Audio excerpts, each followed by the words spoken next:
Can we join? Yeah. No, oh, you guys are live. I'm just sharing the screen. Oh, we're all live now? Yeah, I think we're live. Okay. You guys want to check? Hello, everybody. There we go. Yes, Yeah, you're live. now we're live. Yes. So, yeah. Oh. Hello, chat. I hope you enjoyed the documentary. This, sorry, bear with me. I don't live stream very often, and I slapped this together last minute. Yeah, we have 2,000 people watching right now, everyone. So, yeah, let me introduce the gang that is currently here for this little Q&A we're having after our massive 4-part, 5-hour-long Chris Chan conspiracy documentary. We have Class Act Jack, the person that helped write most of the video. Say hi, Jack. How's it going, everyone? We have Kopitz, the legend that was able to connect me with Chris Chan in the first place, that allowed me to meet the individual in person. I don't know if... The legend himself. Okay. We have Slacker here, who edited the entire documentary, the history portions at least. Yeah, thank you. Hello, everybody. How are you doing? We have the Kino Corner, who edited all of my in-real-life footage with Chris Chan. Yo, what's up, guys? And Yeah, I was just gonna say, hope you like the last image of Chris Chan healing Gamer from Mars. And finally, we have Top Drawer, who is the person who drew all the custom artwork for the documentary. Yeah. Hello, everyone. So, It says that they are too quiet in the chat. okay, let me raise the volume. They said that they can't really hear us very Is it just me who's quiet, or is everyone? No, it's everybody who's quiet. just I think. Discord audio. All Okay. across the board. Now try. I think. Let me raise yours a little bit more. Okay. Now I think. Can you guys talk a bit? Yeah, I can Hello. talk. Test? I think it's Hello. okay. I think the volume levels are good now. Can chat tell me if they hear everyone? I mean, sometimes you can't trust the chat because you know there's some Yeah, trolls chat in is there. a Real bunch of- talk. Some There's of the some dirty no- trolls in yeah, the chat. there's no good dirty trolls in this chat. That villainous Clyde Cash. Those miscreants are in the Those chat. damn miscreants. Oh, jerk-offs. People are saying it's good. Okay. Okay, sweet. Sounds good. A Ouija Yeah, sorry board. about the technical issues. No, it's all good. A Ouija board says, amazing work, guys, comprehensive and entertaining without being 300 hours long, covering every single second. Yeah, that seems to be a little bit of a knock at Gino, but I feel, to get this straight, a lot of people were complaining, oh, Gino is better, oh, this was better, no, this is the best documentary. We weren't competing with Gino with the series. Gino is for the obsessive Chris Chan fans that want to see every single little detail about this legend's life. Completely understand that. I tried to take the Goldilocks approach with the Chris Chan conspiracy. I saw people like Frederick Knudsen, who made very short Chris Chan related videos. Then you had Gino, who made super long Chris Chan videos. I wanted to be that bridge in between. Not too long, not too short, just that perfect length for a general audience. Yeah, because Gino kind of occupies like a different space than us, I guess. So it's like we're kind of like the bridge in between that. You know, we're not directly like trying. We didn't start the documentary series being like, okay, we're gonna be like Gino but better. You know, that's absolutely not what we were trying to do. Gino They has both his serve their niche, we place. have ours. Yeah. Yeah. True Senpai. But, you know, if Gino wait. wants to fight me though, I mean, we will. if he He Yeah, would we're win gonna. because he's European. Yeah, we're going to the creator clash with Gino. all 5 of us. It would. Oh no, He's a all pretty 6. beefed up guy.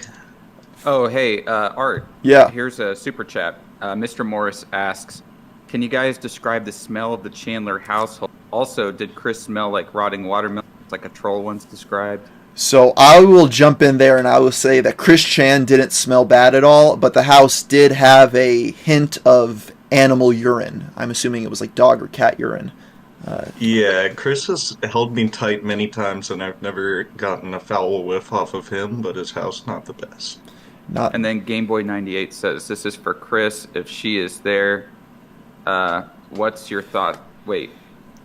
Okay. What's your thoughts on the Sonic movies and the design for Sonic? I guess maybe Kopitz, you could ask. Yeah, do you know? Do you know what Christian's opinions are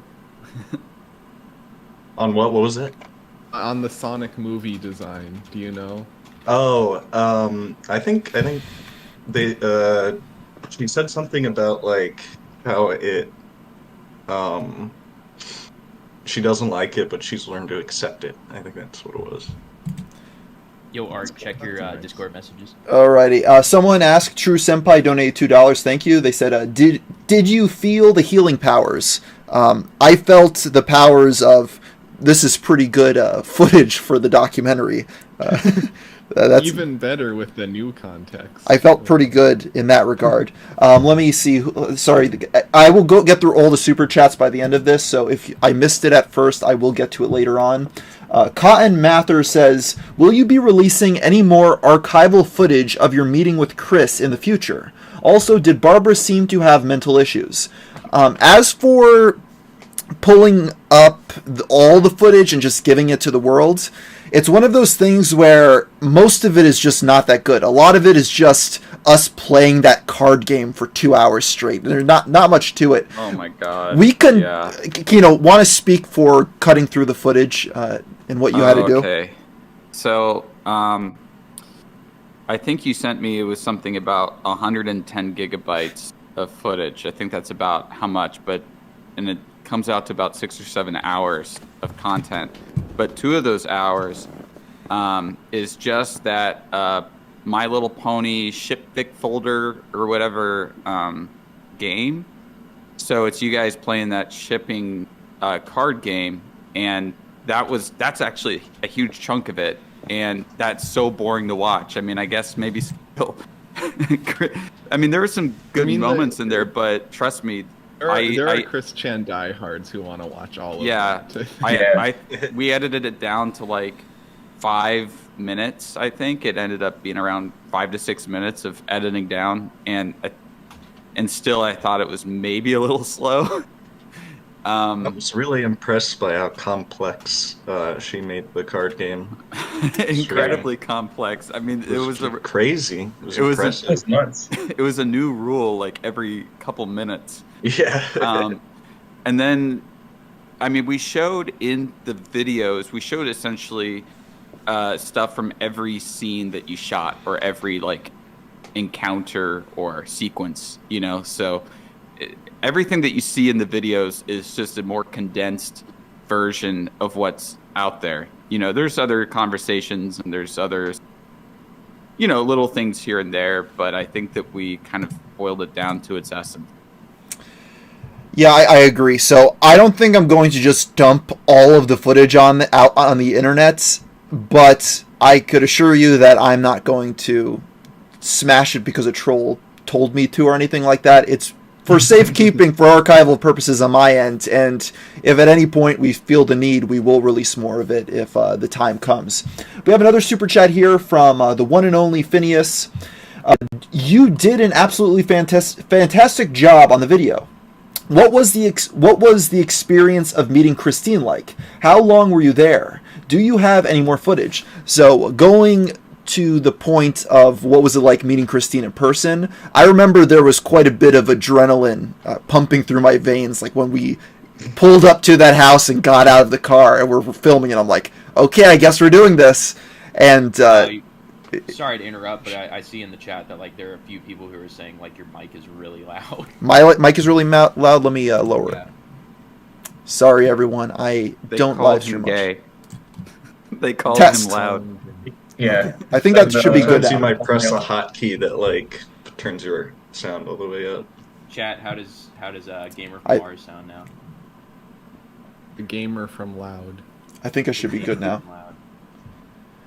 But yeah, it was. There was quite a bit of adrenaline pumping through my veins when I first met Christine. After that, it was pretty good. I do have another anecdote. I don't know if I'll share it right now. There is a little bit of footage of it, but maybe for another time that we could go down that story. But yeah, it was interesting. I don't regret doing it, And yeah, so let's move on. Gameboy98 says, I have a question for you on those mystery videos where you're outside with the flashlight on your face. At the end, you turn it off. Are you still there until the camera runs out, or what? Sometimes, and it's He disappears. yeah, you never know. just gone for the good. Gamer from Mars when it's nighttime and he's outside. Yeah. No Zamu Yumi says, did you try to talk to other personalities like Anna McLaren? Or mysteries still to be found like why Chris stopped going to Impulse? I did not reach out to anyone else in Christine's life other than Christine and Kopitz, just because of the fact of I needed to cut it off somewhere in the scope of this. This video series took 2 years of work to make, over 2 years. There were sometimes lulls where we didn't work on it. I was on doing other projects, but I couldn't add any more levels of complexity for this 4-part series to track down the other trolls or other people in Christine's life. There's a possibility I could do a part 5 at some point, but for the time being, it was just I had to focus in. I got this footage with Christine, just got to make a comprehensive 5-hour-long history lesson and cut off the creativity there, just because this would never come out if I just kept on researching into things and digging up different people from Chris Chan's past. Just to qualify what you said there, you were talking about this Chris Chan video while we were making the Bashiverse conspiracy, because you had just recently gotten the footage when we started working on the Bashiverse conspiracy like 2 years ago, or a little over 2 years ago at this point. Yeah, I mean, that's how long it's been in the process, and you went through a couple different writers and whatever, and it's a long process with a lot of people involved. I filmed my interview with Chris Chan before I filmed my interviews for the Bashiverse conspiracy. This has actually been going on longer than the Chris Chan conspiracy, which came out 2 years ago. So I think I learned my lesson that I will not be making another series that's 5 hours long like this. The scope's just too big for the team I have currently. But I'll probably focus in more in on 2 hour long documentaries going forward. We have a couple other donations here. Donnie Trump says, good work. Thank you. Steve. Wow, Trump told you good work? Yeah, thanks for the $5, Trump. Steve says, what inspired you to make such a long video about this person? To that point, the thing with Chris Chan is I've been thinking about talking about them on this channel since 2015. When I first made top 10 4chan pranks all the way back then, I had it in the back of my mind of, I should cover Chris Chan. The problem's always been, where do I start? The scope of the story is just so massive. I don't even know where to start and end this. And as time went on, I realized to do it right, it would have to be 5 hours. This was the minimal amount of time. I saw some people online complaining, oh, you missed this, you missed that. In this video that's 5 hours long, I couldn't condense it out anymore. Couldn't condense it down anymore. This was as short of a story as I could tell, and it took 2 years to make. So that's why I decided to make it the way it is. It took 12 years to make.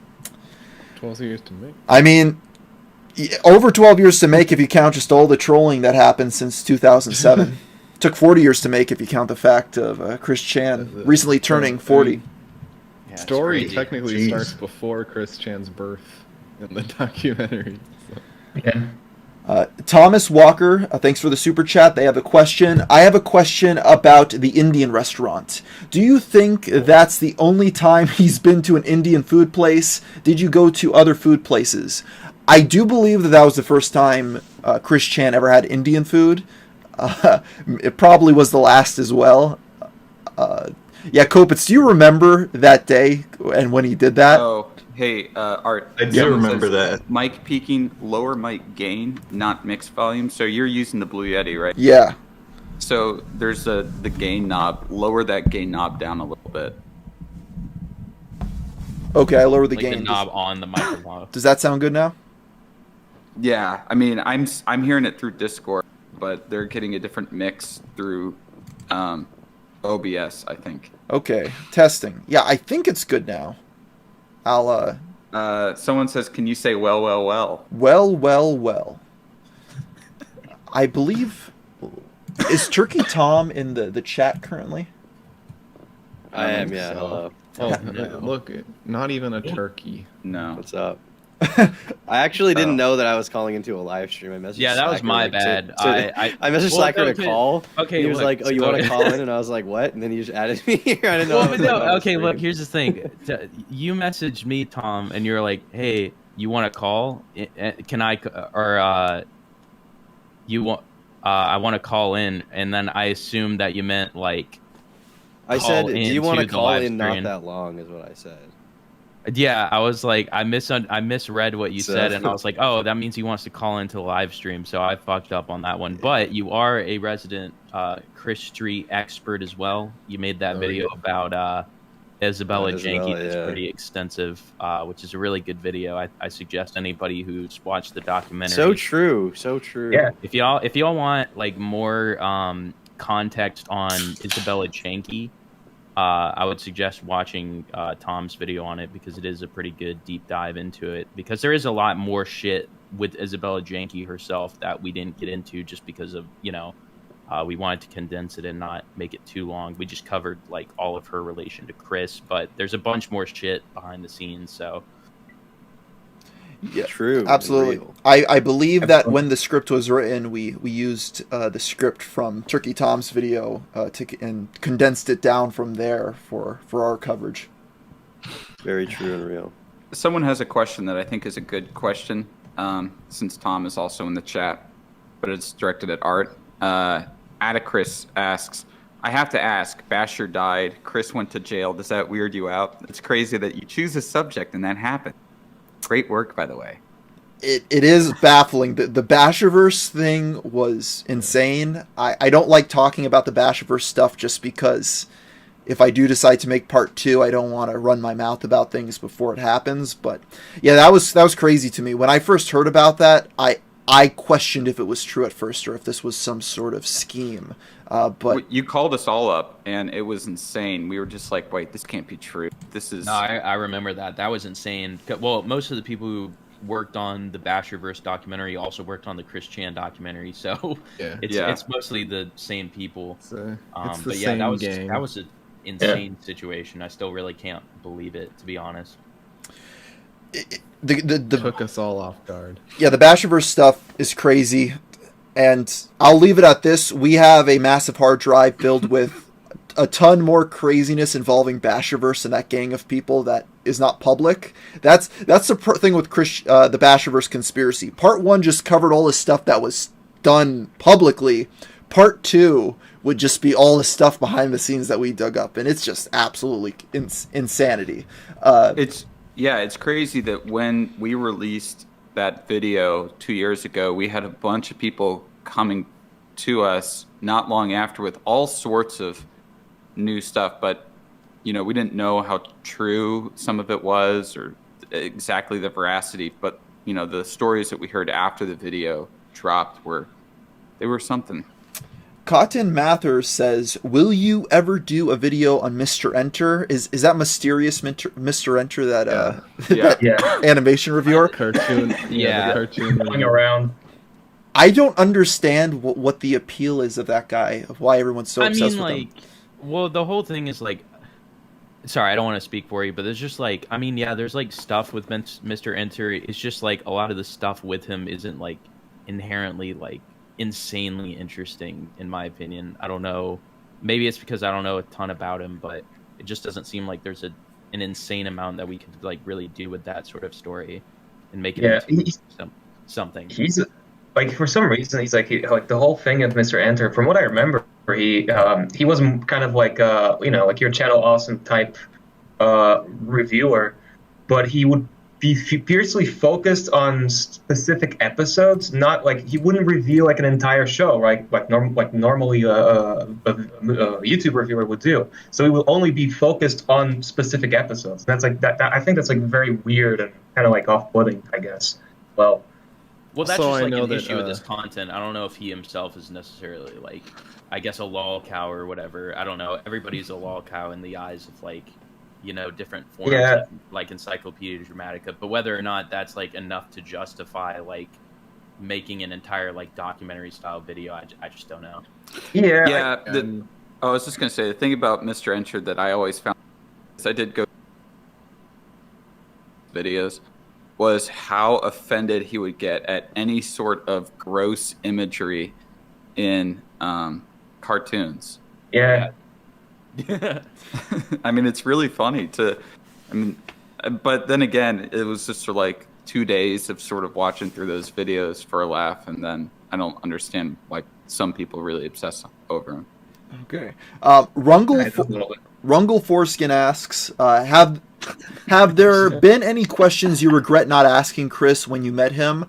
The problem with meeting Chris Chan in person was that, where do you even begin? There's just so much to cover, and when I started trying to ask questions, a lot of the time it just kind of seemed like he was regurgitating Geno videos. It was very clear that Chris Chan watched all of the Geno documentaries, and my theory is he remembers a lot of his life through watching the Geno coverage of him. So it's a peculiar Probably a thing. weird way to remember. Yeah. Well, yeah, he talked about watching all those Geno videos quite often, and also there were times when you would ask a question and Chris Chan would just say, "I'm done answering questions. I'm too tired. I'm too exhausted." You know? Oh yeah, I remember we were having this issue where she was just really like angry and irritated the whole day.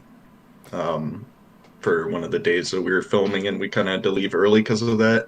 Yeah. So that was one problem with getting some interview footage, was just irritation.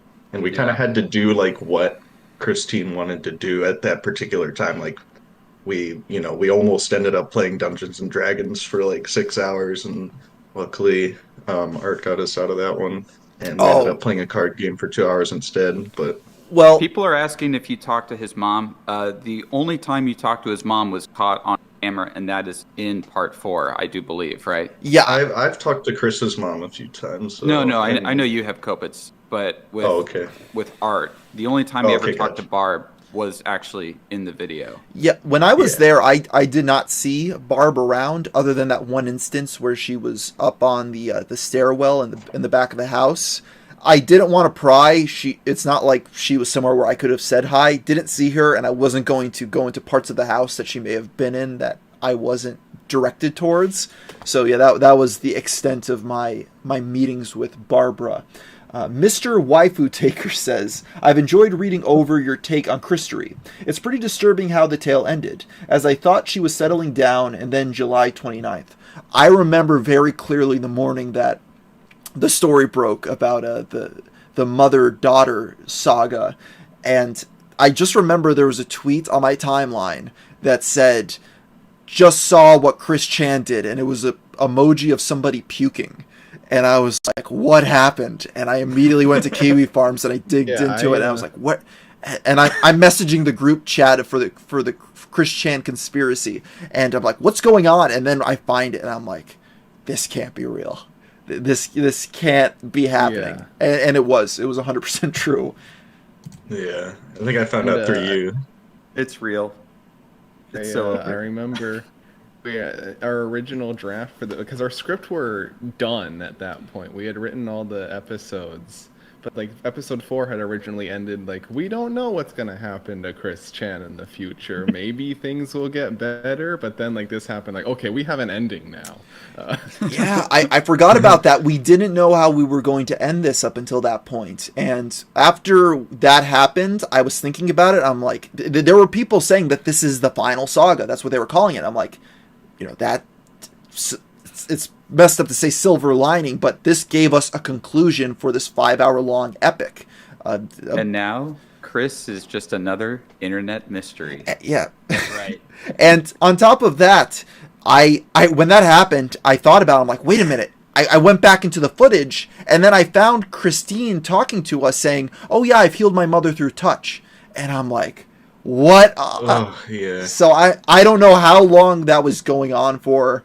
I'm not saying that was happening when we were there 2 years ago, but it is very unsettling.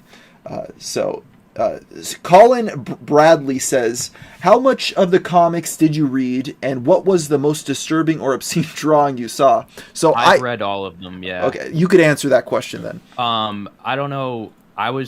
Since I was the editor for this, I had to like a lot of the footage we used, especially for part 2. Had to read all this on it. We've read through all of them, and honestly, they're all just awful. I've read through all of them, even the like weird issues like number 13, which are basically just like just psychotic ramblings with drawings thrown in, which is the result of the idea guy's influence. But I think the worst, I guess like the worst one is definitely the I can't remember what the title of it is, but it's the one where they go to the 4-cent garbage building and then like Sonnet, Rage Against the Garbage. That's 100% the worst one, I think, because it's just like page after page of just like explicit sex of like Sonichu and Rose Chu.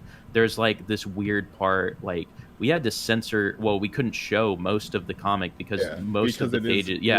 There's like that part where like Jason Kendrick Howell throws like a pickle at Rose Chu, and then she just like strips for no reason. It's all really gross. It's all really just disgusting. You know, there's definitely a lot of like fucked up moments throughout the entire series, for sure. That one just kind of was like one of the ones that I think was the hardest to sit through. I think this wasn't part of the comic, but the worst drawing I had to look at was the nude of Mary Lee Walsh. Oh, that one's terrible. That was disgusting. Yeah, that was horrible. We just kind of... I made a strong stance at the beginning that I didn't want to show the pictures and then just censor them. I felt that, I don't know, just kind of trashy to me, so I'm glad that we opted for just the close-up shots of faces and like their reactions to things going on. I think that ended up playing as being funnier than showing it. It's the implication. When you see it, you think that it's gonna be like funny, like haha, because it's in a bad art style, but no, it just really is gross. It just gets like, it just feels crusty, you know. It's like you just imagining like Chris Chan writing all of this in their bedroom. It's just gross. I'm attracted to it. Exactly. It's really just gross. And also keep in mind that it looks like it's. Oh, sorry. I'm just gonna say one thing. But also keep in mind, like he drew like actual people. Like these people exist. As, like Mary Lee Walsh is a real person. True. Megan, Mary Lee Walsh. Yeah, it's these are real very people, weird. You know, and the Megan and the whole thing he did with with that drawing. It's like really screwed up stuff. You know, it's like very inappropriate.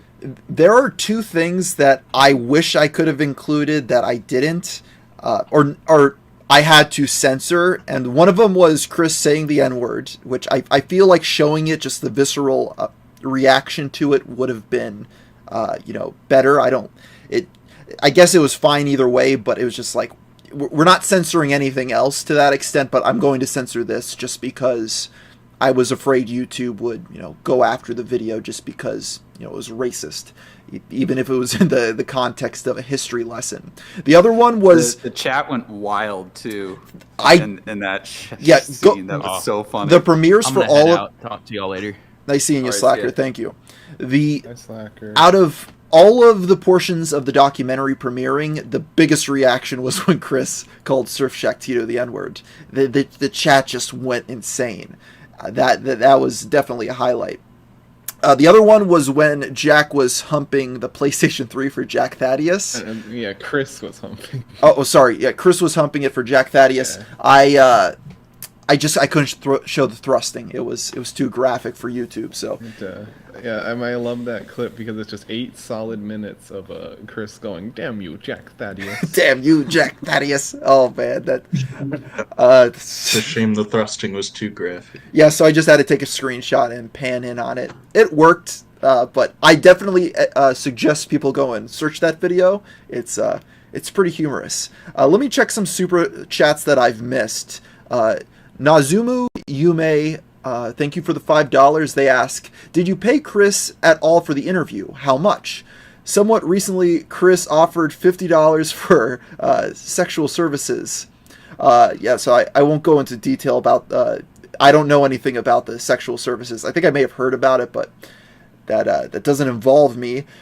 What I will say is I didn't pay Chris directly for the interview, but what I did do was donate to their Patreon for quite a while, even though they didn't offer anything on there. So I donated, and Christine probably got, I don't know, $100 off me just off of Patreon donations because I let it auto renew for a couple months. So that's the extent of my payments to them. Connor Terrell says, "Hey there, VA local here." So that's Virginia. Did you get a chance to explore other items of interest in the areas besides the Quick House? So most of my stay there, I went to downtown Charlottesville, which was very nice, and also I went to Piedmont, Virginia Community College to shoot some B-roll, and that was a very nice campus. It was like on this hill. There was nice valleys around it. Yeah, I like that campus. It's a very nice area, I will say that. I've never been there before, besides to meet Chris Chan, but would recommend checking out. It's very nice and clean. I actually had to check some of the pictures of the campus, and it looks very beautiful. Yep, nice college. Yeah, for a community college, it's very nice. Yeah.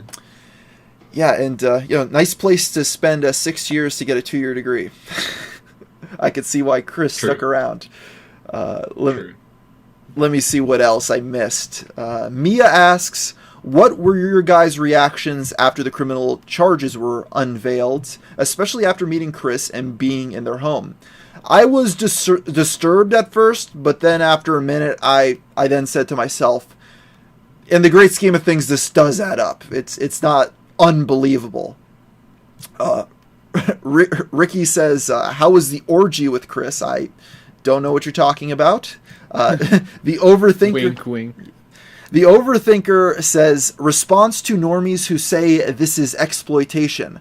I honestly didn't see anyone claiming that our documentary was exploitative in any sort of way. I think everyone kind of pointed out, hey, you seem to be very respectful to Christine in person, and that was what I was going for. I did not go about making this documentary to make them look good or bad, or expose them, or do anything to do anyone harm. I just thought that this was a very interesting story, and I had a way that I wanted to present it to the world for my audience, and I think it came out pretty good in the great scheme of things. So yeah, it's as exploitative as the news reporting on the war in Ukraine or something about that. That's just the way the world works. Someone needs to report on things that might not be the best of situations. Let's see who else says anything. Swine says, you ever consider this all started because Leonard Bearstein, no pun intended, christened the beast? So that's another interesting detail that a lot of people bring up is they say, oh, if it wasn't for the bear making Chris change his name, or, oh, if it wasn't for Chris winning that Sonic contest, that none of this would have happened. But I think even if one little thing in the story didn't play out in this order, at the end of the day, it would end up the same. Would you agree with me, everyone else in the chat? Same mentally ill brain. Yeah, I think so. Yeah, so that's where we're at. Man, the super chats are coming in so fast. I promise I'll get through them all. John Fitzaffey says, are you going to answer super chats from the other videos? From the other video. I don't really believe I got asked any questions on the other video per se. I apologize if I missed them. I will check though. Actually, let me go back now. I could probably see if I got other super chats before the Chris Chan conspiracy ended. I am looking here. No one really asked any questions for the other Chris Chan conspiracy episode after it ended half an hour ago, so I'll just focus on these ones. There's so many. I don't think I'm going to be able to get up through all these.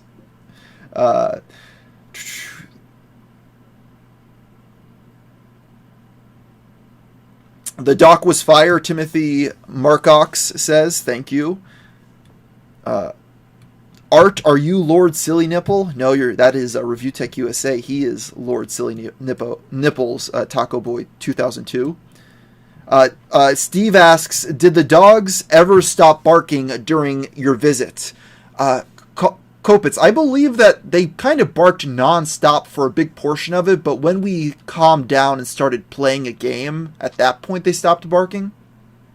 Yeah, I think like if one of us would get louder or something, then they would start going crazy again. But there were a couple times that it was like a couple moments of peace, I would say.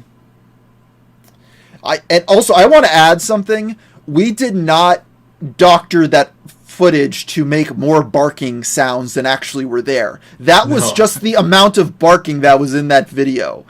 I wouldn't believe it. I would think that was they sweetened that up if I was watching the documentary, but no, 100% real. Those dogs would not shut up.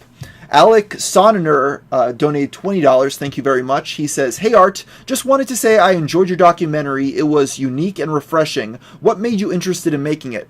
Again, it comes down to Chris Chan is probably the most reported on person in internet history, infamous in so many ways. I felt I wanted to cover them on my channel since I cover internet culture related subjects. It just took me this long to craft a video that warranted it, and I'm happy with how it turned out. Juro donated $5. Thank you very much. Been watching for a long time. Keep up the good work and god tier thumbnails. Thank you very much. I'm glad you appreciate the thumbnails. I try my best with them.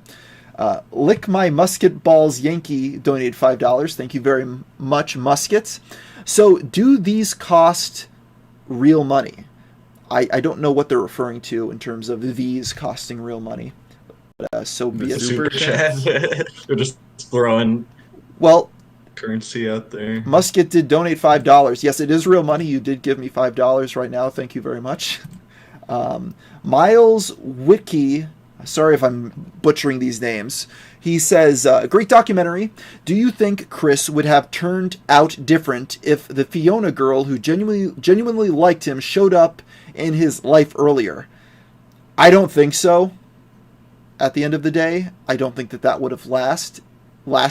I think it's a good story to say, oh, Chris finally had a real life woman that was interested in them, and they did this instead. But Chris Chan is Chris Chan. The saga never ends. I think the upbringing just did him in, unfortunately, on top of his mental problems. Unfortunately. Do you guys have any other thoughts to add on anything I mentioned recently? Not really. Just a lot. It's just so much to go through. I'm thinking about Chris Chan for 2 years at this point. Yeah, I'm kind of glad that it's just done and it's out there. Yeah, just surreal to be involved with. But yeah. Hey, Art, can you put the chat on slow mode? Sure. 1 second. This is just annoying. It's how do we do this? Let me 1 second. While I do that, let me let me pull up a Sans donated $5. I joined in late, plus I'm at work, but it was quite interesting to listen to this for 30 minutes. Thank you very much. Jack Long says, what stopped you from releasing such old footage? I guess does someone want to jump in and explain the situation with why the footage took so long? I guess it comes down to it took so long because I was making a 5-hour long video. Jack, how long was the script at the end of the day for all this? How long was the script? I think like each one was like shorter ones. The first 2 episodes were like 20 pages, I think, and then episode 3 and 4 were closer to like 30 pages. I'm gonna pull it up on Google Docs right now. My internet's being a little bit slow.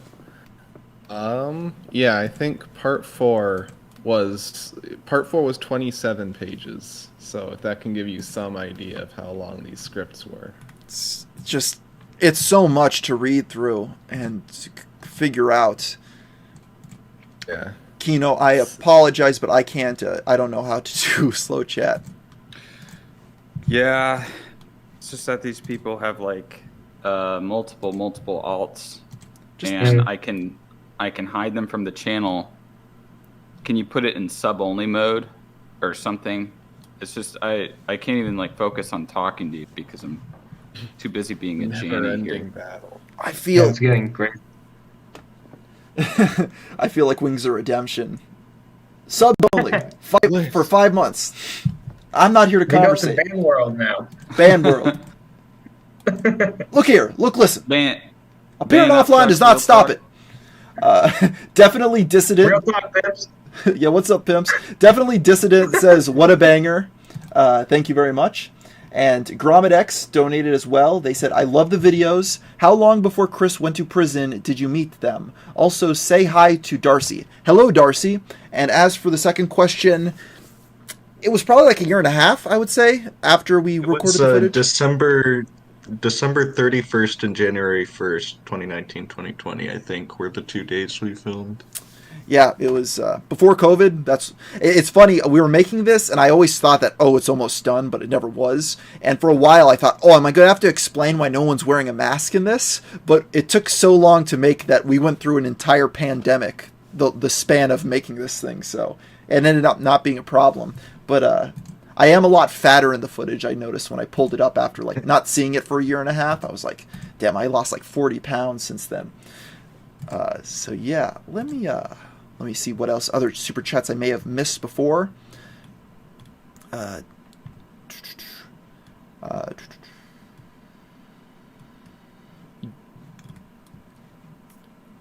Big Chungus says, say number 15, Burger King foot lettuce. Okay, number 15, Burger King foot lettuce. That's your Chills impression? It's as close as I could get. I think someone on Reddit, when the documentary started coming out, they said I sounded like a knockoff Chills, which I guess that's a good thing. Sam donated $2 and says, collab with Review Tech USA. He's reacting to your doc on lives. Yes, I have seen him reacting to them. I believe he wants to get me on and possibly, maybe Jack or someone else that helped with the documentary on to discuss the project after he's finished reacting to it. That's cool. Yeah, big fan of Review Tech USA. Been watching him. Oh, Rich. That's another man. Skitty-bop-a-doo-bop. That's another man with pickle issues. L Cooks TV Media donated $2. Thank you very much. Would you be down to a documentary on just B? I've thought about it. Maybe I could do a documentary about the history of 4chan. At this point, I'm taking a break from doing super long documentaries for a moment. I'll probably start soon, but I just need to take a couple weeks to just free my mind of a massive project before I get into something else. Again, 2 years of work to make this. I wasn't over my head per se, but it took a long time. And at the end, it did get quite stressful with other responsibilities, because it's not like I was just working on this. I have a ton of other stuff I'm doing, and then this is just one of the many projects. Demi Crow says, have you played the new Lego Star Wars game? I have not. Have any of you guys played the new Star Wars game? Not yet. I've been busy with Kirby. It looks cool. I haven't checked it yet. I haven't played it. I'm interested in it. I like the old Lego Star Wars on the GameCube. With us, I know that with a lot of us, typically pretty busy people and don't get a whole lot of video game time. Yeah. Yes. I'm not. I can't play video games much anymore. I've tried. I tried to get the new Crash Bandicoot 4, and I just sat down and I'm like, I can't do this. I can't. My mental capacity's used up from my work, that I just don't have the mental ability to focus in on a video game, unfortunately. Maybe now that I have Chris Chan out of my head, I could, but we'll have to wait and see. Jacob Sockness says, this is Sockness. You sure lived my dream of being in 14 BC. Yeah, a lot of people said, man, what was it like meeting Chris Chan? They were so excited by it. It really is, to some people, that's the top celebrity that they could meet in their life, is Chris Chan. And I did it before she went to prison. True. So let's see. IK3 Cake says Sonic 2 was the best Sonic movie. Oh, Sonic 2 was in the Sonic movie. Was that true? I know that Sanic was Sanic. That's Yeah, different. Sonic was in the first one. No, that's the.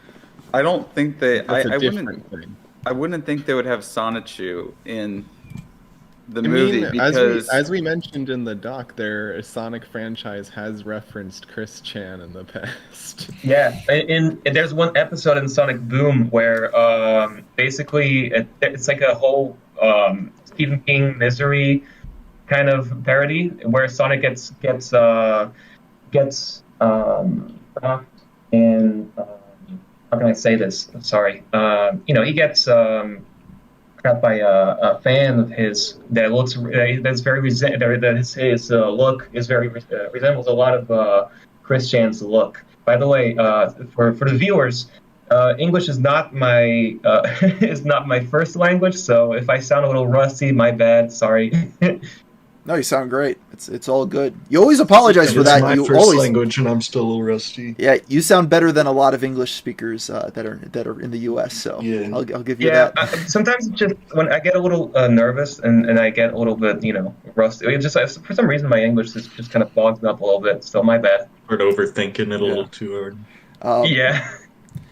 Twinkle donated $2 in New Zealand currency. Have you ever had interactions with Null before? No, I have not. I don't believe I know of Null. Someone was telling me he was in the chat of part 4 when it was premiering. I'm not sure of that. I believe he was. It's possible. I would have to go back and check. But yeah, I mean, I'll talk to Null if he wants to. I'm been following his career for quite a while now. Jamie Valderez donated $5. Thank you very much. Speaking of Wings of Redemption, are you planning on doing a video series on him? If I could meet with Wings in real life, I'd love to help Kyle with a boot camp. I've recently lost a lot of weight, got into good shape, started going to the gym a lot. So if he wants help with that, I'd be game to be part of it if he wanted it. So so go and send some tweets to Wings of Redemption to tell him to get in touch with me. Maybe we can come up with a deal. Is Keemstar trying to do that? I think as well. Yeah. So Keemstar came up with the concept of what was it? It was something that even I thought of, which was do a podcast with DSP Gaming and Wings of Redemption and have them both talk to one another.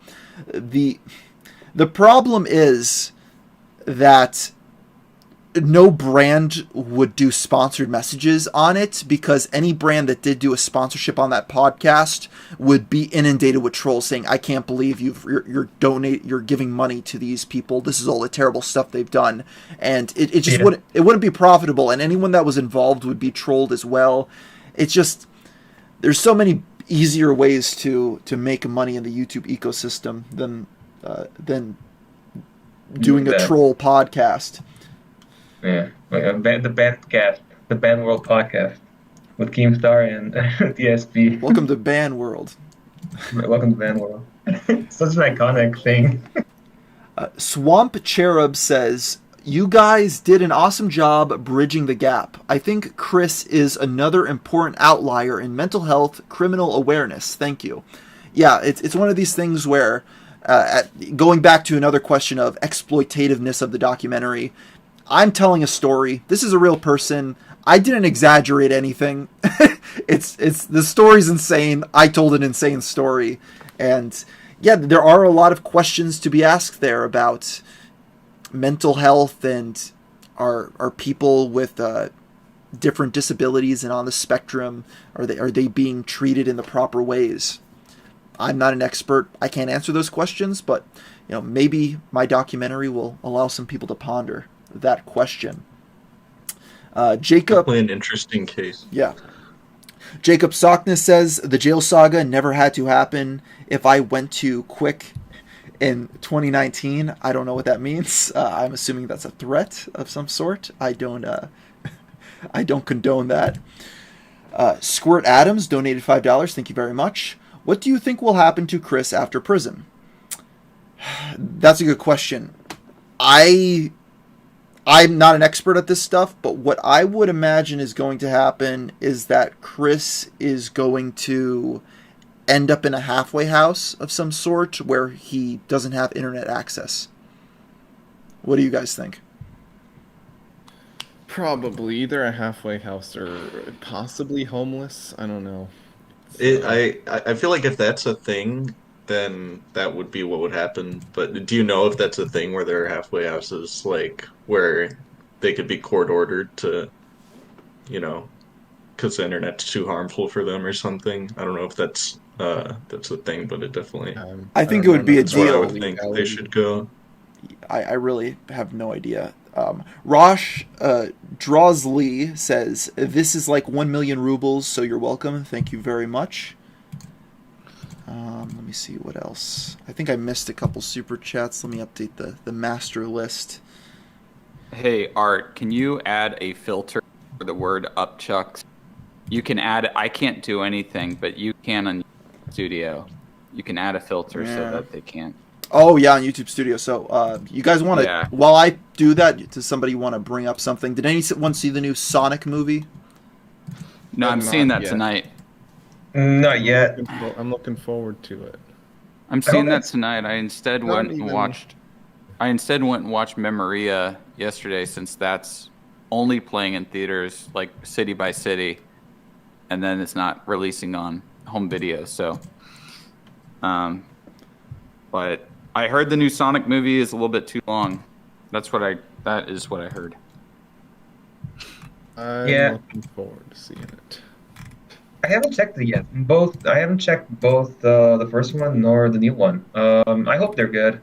First one is Yeah. alright. First one is kind of Alvin and the Chipmunks, you know. Sonic goes to the real world. So it's fine. It's whatever. Jim Carrey's having fun, but it looks like 2 is going to be more like In your leaning into face. being a Sonic movie. Yeah, I hope so. I mean, honestly, my take is I would love to see like an actual like a movie, like a Sonic movie, but it's actually like fully animated, but it's also like canon to the games. That would be very interesting to see. Like, actually, I think I tweeted this before, like where. Sorry, go ahead. Sorry, you keep going. I didn't realize. What was I saying is I think it would have been interesting. I actually tweeted like a while back. My take is I think it would be interesting to see like just actual like each movie, like having like a trilogy, and each movie happening in a different era of like the Sonic franchise, where it's like, okay, the first one happens in like classic era, and then the second one happens in like the Dreamcast adventure era, and the last one happening in like the modern era. And it's like, and each one is like, it's like a trilogy, sure, but it's like has its own story, but it's complementary. I guess I don't know. I guess that's like my that's your dream. Your dream Sonic Cinematic Universe. The Sonic Cinematic Multiverse, media multiverse. It's gonna have like it's a TV show and like the whole batch of things. Yeah. Well, every studio wants their extended universe now. Yeah. Oh, hey, Art. Yeah, your stream is buffering quite a lot. I don't know. Is there anything I could do about that? I don't think so. Yeah. You can get better internet. Yeah, that's true. I don't know why the internet's not running well right now. So Bo Black's in the chat. Hi, Bo Blacks. Yeah, what's up, Bo Blacks? Hey there, Bo Blacks. Long time no see. Bo Blacks. Are they able to? Is the buffering able to stop if they just go back like a couple seconds in the stream to allow? I think that everything is making its way to YouTube. Like pauses to buffer. Someone says lag chew. I don't know. Is there anything I could do to lower the settings of what's being sent? I'm not sure. I have no clue. Yeah, I have no clue either. Sorry, that's the way it is. I can't do anything about the Wait, what streaming program are you using? OBS. Oh yeah. If you go into your settings and then go to, I think there's a video settings tab and a broadcast settings tab, and I think in the broadcast settings you can change your bit rate. Probably change that to like. It's at 2,500. What should I change 1,000. it to? 1,000? Like 1,000. Yeah, that should be good enough. Okay. Okay, I changed the bit rate, so hopefully that will help. So Anami sent $5 and said, "I really liked your choices on voice actors. Shout out to Solid JJ." Shout out to Boogie2988. How did you organize getting everyone on board? Can you guys hear me? Yeah. Yes. Oh, sorry. So yeah, I to get people on board it was pretty easy. Just reached out to people and everyone said yes. I don't think I had a single person say no to helping that I offered. Oh yeah, there's one. I'm not gonna get into that story, but Oh yeah. Our original voice for Chris unfortunately had to back out, but that's where we found a solid JJ who did a fantastic job. it is what it is. Titan. It is what it is, YouTube. Titan BP donate $5. Thank you very much. What interests me the most is that how someone like Chris/Christine can recover from years of this and learn to live a better, stable, and happy life. But they did. What interests me, it didn't happen though. That didn't. There is no normal and happy life for Chris Chan. Yeah, it's all over. It's I don't think that they did recover. Unfortunately, I think a lot of times people don't recover from that much trauma. It's unfortunate reality. Anami says, I really liked your choices of voice. Oh, that's what you already posted. Yeah. You talked about. Pacific Production says, what do you think will happen to Chris Chan when she gets out of prison? Again, Halfway House, I think, is most likely. I think that Chris Chan's pain is constant and sharp, and I do not have hope better world for Chris Chan. In fact, I think Chris's pain will be inflicted on others. No one will escape, but even after admitting this, there's no catharsis. Chris's punishment continues to elude us, and we gain no deeper knowledge of ourselves. No new knowledge can be extracted from our telling. You quoting there, Kino. American Psycho. Evangelion? Oh, all right. American Psycho. Oh, it's American Psycho. Okay. But just changing some words around. Oh, okay. That was beautiful. That was very Kino. Yeah, very, very Kino indeed. Chan is literally me. Yeah, he's a literally me character, yeah. Okay, let's see what else there is. Did you talk with Josh, and what was his reaction? Which Josh is he referring to? I should probably know. I think Noel. Oh, Noel, Noel. yeah. No, I have not talked to Noel. Bossman, Tyrells donate $2. Thank you very much. Or £2 or euros. I don't know this. The money signs. I am not the smartest. Sorry about that. Monopoly money. Squirt Adams donated $2. Will there ever be a redemption arc for Chris? I have no idea. No. I don't think that's possible. Won't rule anything out. You decide. Anything's possible. That's up to you. Yeah. I don't think For Chris Chan died for your sins. For Chris, I don't think the consequences will ever be the same. Consequences will never be the same. One of my favorite quotes that I didn't mention in the documentary was when Chris Chan was writing letters from prison. They're talking about how they're Jesus and how Null is the reincarnation of Judas and whatnot. But actually, no. And in that thing, didn't Chris say that that the Bible is The Simpsons and the Quran is Family Guy? Yes, that's the quote I was going to bring up.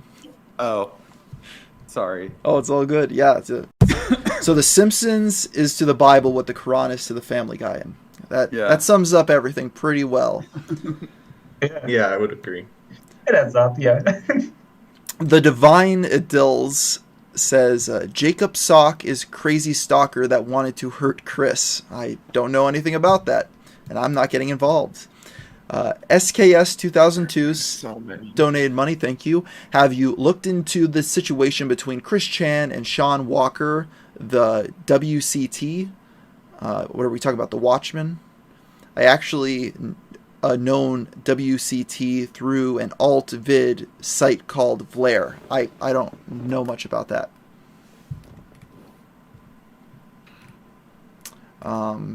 Yeah. Flower of Edo says, try Elden Rings. I have not played Elden Rings. I've been too busy making a 5-hour-long Chris Chan documentary. Played a little Elden Ring. I could never get into it. It's I don't know. I'm not a fan of those oppressively difficult games. Like there's a few that I really like. Like I like Cuphead a lot, but I know that's like a different kind of difficult. But Elden Ring, I just never got into the gameplay. Yeah, my problem is I just don't like boss battles. That's my issue. That's like my least favorite part of video games is the boss battle, and it seems like Elden Rings is just a bunch of boss battles. So Yeah, true. Yeah, it is. It's like a lot of grinding to get good enough for the boss battle, and then although doing it. I like the I like the there's a good chat. Oh, sorry, you go. I was just going to say I like the idea that you're able to, you're not good enough for a boss since it's open world. You could leave, level up, and then come back, and it's easier. That's why I liked Breath of the Wild so much. There was parts of the game that were too difficult, or I was confused. I didn't know what to do. Instead of looking at tutorials, I just said, "Forget it, I'll leave," and then I left, and then by the time I got back, I'd have a new item or something, and I'd be good to go. What were you going to say, Kino? Yeah. Oh, this guy in the chat, Oliver Carswell, has very Kino chat. He says, "You like Christian and the Hedgehog Boy? Their early work was a little too new wave for my taste." What would be the weapon? If Chris wouldn't use an axe, he would use This would use a pepper spray. Yeah, pepper spray. Sprays him. It doesn't kill him, just pepper sprays. Yeah, just straight up. You ever go to cover the decline of IP2? I have not considered it. Cam Williams. Let's see what else. Connor McGinnis says, "Love the doc. Congrats, guys. Thank you very much." Syndex donate $2. Never forget the Pickle Man. We will never do so.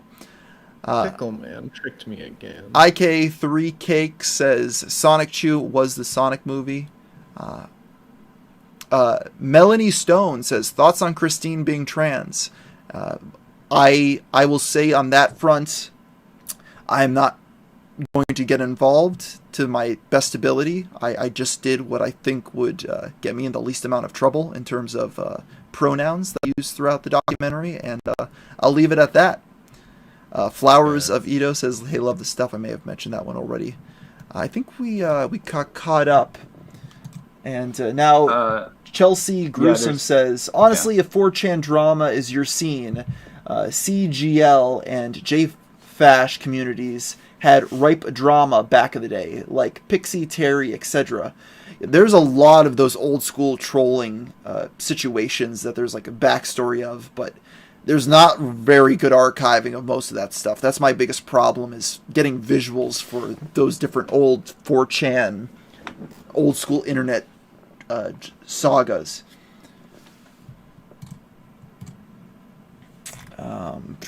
Someone asked if the original Christian voice was Liquid. And a lot of people asking if that was Liquid. People thought it was Liquid. No, that was Solid JJ who voiced. Yeah. Good old JJ. He did a very good job. Go check out his videos right now. I definitely recommend it. They're very funny. Hey, they're internet funny, and they're easy to watch because they're short. YouTube says my internet connection is good now, so I guess it improved. Who the hell knows? Connor Terrell donated $2. Was the original Quick Voice Liquid? Oh, that's what we already asked. Dylan Webb, shout out Sean Ranklin. Yeah, absolutely. Big ups. Real talk. Real talk, yeah. Real talk, pimps. Yeah, Wings of Redemption, he's just he's a favorite of mine. I watch a lot of those compilations and keep up to date with the going-ons. Mumkey and Eggy came down, and they stayed with us for about 4 days last week. And I think we watched hours of Wings of Redemption and King Cobra JFS streams every day. Yeah, at VidCon last year, it wasn't VidCon, but everyone that showed up for the VidCon event, I remember the one day I was with Wavy Web Surf. We went back to his place. We were just hanging out with like a couple other YouTubers, and we just we pulled up Wings of Redemption compilations. I think they were Sean Rankin videos, and we're just watching them. David S. donated $2 and said, "Message retracted." Sorry. Yeah, I don't know what he said, but I guess he didn't want it seen. Yeah, maybe he spelled it wrong. I'll look out in case he says anything in chat. Big ups. A lot of pickle emojis in the chat. I don't know. Are you guys seeing any other interesting conversations in the chat that would be interesting to bring up? Someone says, please do a video on King Cobra JFS LMAO. Do you know much about King Cobra? No, why don't you give me a little bit of a rundown? So he is an autistic guy, autistic Satanist living in Casper, Wyoming. And he makes videos every single day, plus he streams. And he does these cooking videos that are the grossest fucking cooking videos you will ever watch. He made Mountain Dew eggs one time. I remember that. Well, he has a whole community of people. Is this Cooking with Jack? He'll make these long videos that are like 45 minutes, and then there's people who basically make like abridged versions of his videos, but like he puts Bud Light into everything that he cooks. He makes the grossest shit possible. Mumkey and Eggy did one of his recipes, and it ended up pepper spraying their house. Mumkey's house. He has his isms, his like he's actually kind of easy to watch, and I don't know, he is a lolcow. He's comforting. Yeah. He's very laid back. Someone did a really well-made documentary about him, but this is like before he started doing the cooking vids. I think there's like this one like an hour and a half documentary, like a feature-length documentary on YouTube about him, and it's like really well produced. It's very good. Go check it out. And like he's insane, pretty much. Are we? Very Yeah, so this is a different person than Cooking with the Cooking with Jack show, though, right? Yeah, this is a different person. After the stream tonight are videos for you to check out. I remember back in the day, I was a pretty big fan of Cooking with Jack show. He was a good meme. I think people still talk about him occasionally. He's made some very interesting dishes on his channel. Oh yeah, but Cobra also makes metal music that he the audio with his webcam. Yeah, he's something else. Very peculiar. Squirt Adams donated $5 again. Thank you very much. What other lolcows have you ever thought of covering? That's a good question. I don't know. I have a list. I all of them really. Most of them I'd consider. So yeah, I don't want to like specifically say any names right now, just because I'm not sure. Just whatever. Whenever the time comes. Wings of Redemption's an interesting one. I personally follow that a lot more than any of the other ones. But at the same time, everyone's covered Wings of Redemption, so I need to do something where I hung out with him in real life, which I think would be good. I do like Wings of Redemption. He does seem like a nice person and a likable person. He just he's a flawed individual like anyone else, and his flaws are unfortunately pretty memeable for a subset of the population. Well, what's good about Wings doing a video on him too is that he has his address and stop on by and talk to him. So yeah, but I'm not just gonna show up to his house. I need to arrange. Well, something. No, you wouldn't just show up, but I think that he would be a character that if we wanted to actually sit down and have an interview with him or do like some documentary style footage, we could. It's not like he's completely separated off from the world. Yeah, it's one of those things where I haven't thought about it that much just because I've been so focused on this. So when people ask me, like, what, other people do you want to cover in depth next? It's like, I don't even want to go there. I have a couple things in mind, but not quite committed to anything in particular. David S. donated $5. Thank you very much. Do you think Chris Chan will get recruited by a prison gang? I believe Chris Chan is by themselves in the prison system. They are actually in a mental institution now. They were transferred. I would hope that they're being watched at all times, so no one can hurt them. That would not be good. I could not imagine Chris Chan being in a General Pop prison. That would be insanity. Imagine if Chris Chan was on that show 60 Days In. Oh, Jesus. Oh, wait. Someone says that Wings is denied multiple times to making documentaries. Keemstar tried it and demanded dollars. Oh, so Keemstar went and was talking to Wings of Redemption recently and said, I want to do a documentary with you, and Wings of Redemption asked for a Ford Raptor. Chad move. And I think, be like, honest. And I was just like, come on, man. I'm not paying Wings of Redemption to do a video with him. No. I'll help him. Not really. I mean, I'd work with him, and maybe we could come up with some arrangement where we could split something. But I'm not buying him a pickup truck. Forget that. Did you see his on his stream the other day? His drip check. He did a drip check. What was his? He learned. What was he wearing? I mean, he was wearing what he normally wears. He got up, been around like he was at a like at a fashion show. We were watching that nonstop because Monkey's kind of obsessed with him. He was wearing Balenciaga. Oh, man. Yeah. $5 was donated by Immortal Discard. What's your opinion on Daniel Larson? He is a semi-niche autistic lolcow on TikTok right now. He was so much he has so much insane lore. He needs a video of himself. I really need to dig into the TikTok side of things. I know there's a lot of crazy people on there, and it's a bit more unfettered than other social media platforms currently, just because whoever runs it just doesn't care, it seems. So yeah, I definitely want to make more videos covering TikTokers, and I will look into Daniel Larson if someone wants to write a note. Yeah, I'll write a note right here. Yeah, maybe you could write that. Well, for me. I'll send it to you in a deep chat. Yeah, there's also Martin Cabello, but he's more of an Instagram guy. Yeah, he's very interesting. A lot of peculiar people. I focus so much on YouTube that it's probably to my detriment. There's a lot of interesting people that are not on this platform. Child of Garu donated $4.99. Thank you very much. Now we could pay Wings and Wendy's chili. Real talk.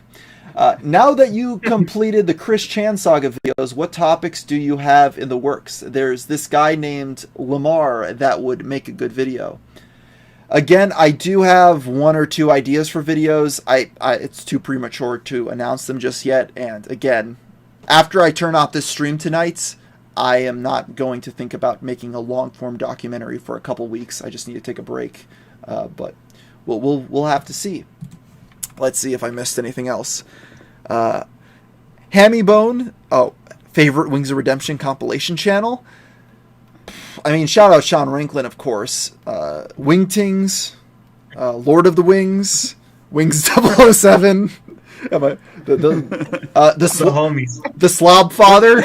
Wait, what's the one channel that opens up with Wings saying, "I hope your whole family dies in an automobile accident"? Yeah, what was that? He was losing in Call of Duty. Oh yeah, that Wings. That's Wings 007. He does like a little. Oh, that's Wings 007. He does like a 30-second highlight of all like the worst Wings of Redemption quotes at the beginning. Yeah, it's really bad. I don't want to laugh, but it's just like it's funny though. The absurdity that there's like this ecosystem based around just like this random guy in the South and making videos in his modular mansion. With modular mansion, like it's just they have their own terminology for all this stuff. It's insanity. It's like a biome of sorts, you know. It's like a little it's like a lighting in a bottle sort of thing, you know.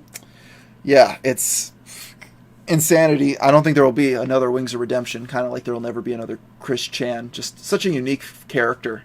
And I mean, he definitely is likable most of the time. He just has bad days where he says stupid stuff, and it's all caught on camera. So people compile. That's unfortunate. That's what happens when you stream for so long, and especially, and Wings just kind of overshare too. So he's just bound to have sound bites come out and look bad. All the worst stuff compiled together. Yeah, exactly. He doesn't seem to be like a total terrible person, like lolcow wise, I guess. He seems just like unfortunately. I hope there's some sort of like redemption arc between him and like the PKA guys, I guess. I hope they kind of pull up with a boot camp maybe in the future. Something like that will be very interesting to see. Yeah, I'm just watching recent videos where people are door dashing food to his house and he's just eating it on stream, all this fast food, and he's gaining weight, and someone sends him a salad and he throws it out. It's just like, come on, man, you're just You're not helping this problem at all. This is just getting out of control. But anyway, I think we're talking too much about Chris Chan. C Dusk, talking too much about Wings of Redemption. Let's get back to talking about Chris Chan. Sorry. C Dusk asks, "Good seeing you again, man. Keep up the great content. Hope we can talk more again sometime." Absolutely. You got to make more content. I don't think C Dusk has made a video in quite some time. Titan BP donated $5. Thank you very much. Quick question. How did you get the footage with Chris Chan, and how were you able, legally, to show them in the vids? Video is awesome, by the way. Reached out to Kopitz. Kopitz arranged it for us, and we hung out for a weekend, and Chris Chan consented to being on camera, so we were able to use the footage. There's not a lot of laws around that. People always think that, like, I see freak out videos of, you didn't get my consent to be on camera. If the camera's there and you're in a public place, especially, you're kind of allowed to be filmed. That's just how it is, at least in the U.S. Yeah. And Chris generally likes attention, too. So. Yeah, Chris Chan doesn't care, so it's all good. Yeah. Well, and also, it shows that there's consent, since Chris Chan is obviously fine with the camera and is talking to the camera and everything like that. You wouldn't be able to look at that and say, oh, Chris didn't consent. It's like, nah, Chris consented. Urface says, "Is Chris Chan worse than Genghis Khan?" I think Genghis Khan was with a lot more women than Chris Chan. But was it his mother? That is true. Tom asks, "Favorite troll?" Question mark. Oh, of the Chris Chan stuff. What's your favorite troll, guys? Liquid Chris is a popular one. Mine is Alec Benson Leary. That's my favorite. I have a love-hate relationship with Blue Spike. Oh, how could you even pick Blue Spike? I don't like Blue Spike. It's just so awful. I like Surf Shack Tito. That's my favorite. The concept. The concept of the Nickelodeon cartoon character, man, and Chris thinking he stole his girlfriend. It's like, what? Calls him the N-word. It's absolute insanity. I liked whoever came up with the Miyamoto idea, the Miyamoto saga, and also the guy who pretended to be the British media mogul guy. Jimmy Savile. That was also very funny. Yes. Yeah, that's like the concept itself. It's like super funny. Like, okay, this guy in Britain who's like a billionaire media mogul on Sonichu, and it was like, okay, I'm gonna steal this intellectual property and sell merch here. Yeah, Jimmy Savile. I tried my best to try to piece together if there was like a reference in Jimmy Savile of why they used him. Jimmy Hills. Jimmy Savile's the pedophile. Jimmy Savile's the pedophile. Yeah. Both two Jimmys in England, two very different sides of the equation, though. Yeah, but I never quite understood the reference. I was never able to piece it together of why they picked him. I think it was just a really random person, so it was funny, which I do kind of agree with. Yeah. It's just the absurdity, I guess. It's very funny, you know. I like Liquid Chris because last weekend we had some people over at the house, and I really wanted them to leave, and they were being really annoying because they were drunk. And I started playing on my speakers the Need a Boyfriend song. So Need a Cute Girl. Need a Cute Girl song. Yeah, the Liquid Chris version. Yeah, no, it was Need a Cute Girl. I started playing that on the speakers, and I vacated the house in less than 2 minutes so I could get some sleep. So big ups to Liquid Chris. Tell me why. I'm stuck as a virgin with rage. Tell me why I so need a cute girl my age. Tell me why. I never want to hear you say I have a boyfriend. It becomes a karaoke. I gotta go. It's good singing with you guys. That might be one of the solid JJ singing that in the documentary where we have no backtrack to it or anything. That's one of the funniest parts of the 5 hours, I think. Oh my goodness, absolute insanity. Peace out, guys. So let's check. Brummy asks, what's the name of the cooking channel compilation? Kino, is that a reference to the person you were talking about? Oh, yeah. You'd have to ask. Wait, let me go onto my YouTube because let me see. I'll do and watch videos because Mumkey was using my channel to watch all of those cooking compilations. So let me go to watch videos. You keep talking. I'll go and find it. Let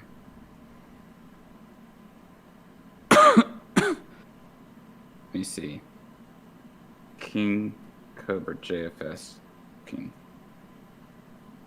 Oh, I think it's called Bite Size Cobra Vids. Well, there you go. There's your answer, Brummy. Bite Size Cobra Vids. It's good stuff. Spaghetti and meatballs. Cheesy pasta. Oh, we watched that one. Sushi bacon cheeseburger. That's on Rack and Pinion. My God. Reaper chimichanga bacon cheeseburger. Oh my goodness. Oh my God. Hey, Vladimir donated $50. I'm not even going to try to pronounce your last name because I'll butcher it, and I don't want to offend you. Is it Zabedyuk? Zabedyuk. Well, yeah. I mean, you speak Russian, partly, right? So. Yeah, just just a bit. Zabedyuk. Thank you for the great saga uploads. Really opens your eyes on the insanity of the internet and how it can completely destroy someone's life. Really conflicting stuff, especially in the end with the reveal of incest and abuse. I don't know why I'm laughing at that. Awesome job. Thank you very much, Vladimir. I appreciate the $50. Yeah, it's such a crazy story because you want to laugh sometimes, but it's also so disturbing and at the same time humorous, and it's a very conflicting feeling. It'll be interesting to see going forward what people that have never heard of Chris Chan, how they react to the documentary if they stumble upon it. That's what I'm most interested about. That's kind of what drove me to hustle through and get this out. Is I want to see people who have never heard of Chris Chan, they just stumble upon a video on YouTube called The Chris Chan Conspiracy, click on it, and then they're on a 5-hour-long rabbit hole down this insane story. That's what I'm waiting to see happen, because I know a lot of people are going to fall into that category. Oh, I see Camp Kill commentary in the chat. Good old Camp Kill commentary. brings us back to Basher and how he helped us find that that video. Because remember, I was editing. I was like, it was the taser video. It was the taser video. It's like Camp Kill commentary used this clip because I got that little section out of one of his videos of the tase, and then we asked him, and we're able to get the entire taser video where he tastes his nuts. Yeah, Camp Kill commentary was very helpful in making the Basherverse conspiracy. He archived stuff like no one else did, so I appreciate that. And his message is, hey, great job making the end-all documentary of the historic Chris Chan. You are too kind. You entertain me fully, so buy something. Hugs, bro. Thank you much. Thank you very much. It's very appreciated. Camp Kill commentary. Check out his channel. I'm not sure. I haven't checked out any of his videos recently, but he's a cool dude. Jagger Duff donated $2. What did Chris smell like? I think we mentioned this earlier. Yeah, we talked about this earlier. People really want to know. He smelled fine. No issues there. His house, hint of animal urine. That's the extent of it. But a surprisingly animal. Awesome. You're assuming. It smelled there's a different smell to animal urine than human urine, I think. Yeah, it's probably just its dogs. Yeah, it was. I don't know. It was probably the dogs, because man, those dogs were fat. Those were. I've seen, hellhounds. Yeah. I've seen people talking about, there's some people who are like, oh, that's just how hounds bark. That's just what they sound like. Let me tell you, I have a beagle. She barks, and it's loud. She howls. But, those dogs sounded like the screams of the damned. Yeah, I also have a Cocker Spaniel, and yeah, they don't bark like that at all. Yeah. There was also, speaking of footage that wasn't shown, At one point, we went outside, and there was just this other fat beagle walking down the street. Like one of the neighbors' beagles was just walking around and like came up to us, and I think we helped the dog get back to his house or something. But a lot of beagles in the south, I suppose. A lot of fat beagles in that neighborhood. Goodness gracious. Tanstaboy donated $10. Thank you very much. He says, I have to watch the Basher doc at least once every quarter. Thanks for the trilogy. What trilogy? Oh yeah, I guess the Game Grumps conspiracy. This will be the trilogy. My question is, how close was the arrest when you visited? Also, bonus question, where is the Basher interview? It was about a year and a half after, so it took quite a while for us to make this. We recorded that well in advance. As far as the Basher interview, it is in a hard drive, and it is on the cloud somewhere for safekeeping for when I decide to make Basherverse Part 2, which might be after this. Who knows? We'll just have to wait and see. It's a lot more has happened, and man, crazy ride. Basherverse is that rabbit hole never ends, it seems. It doesn't even end after his death. Yeah, crazy stuff. Yeah.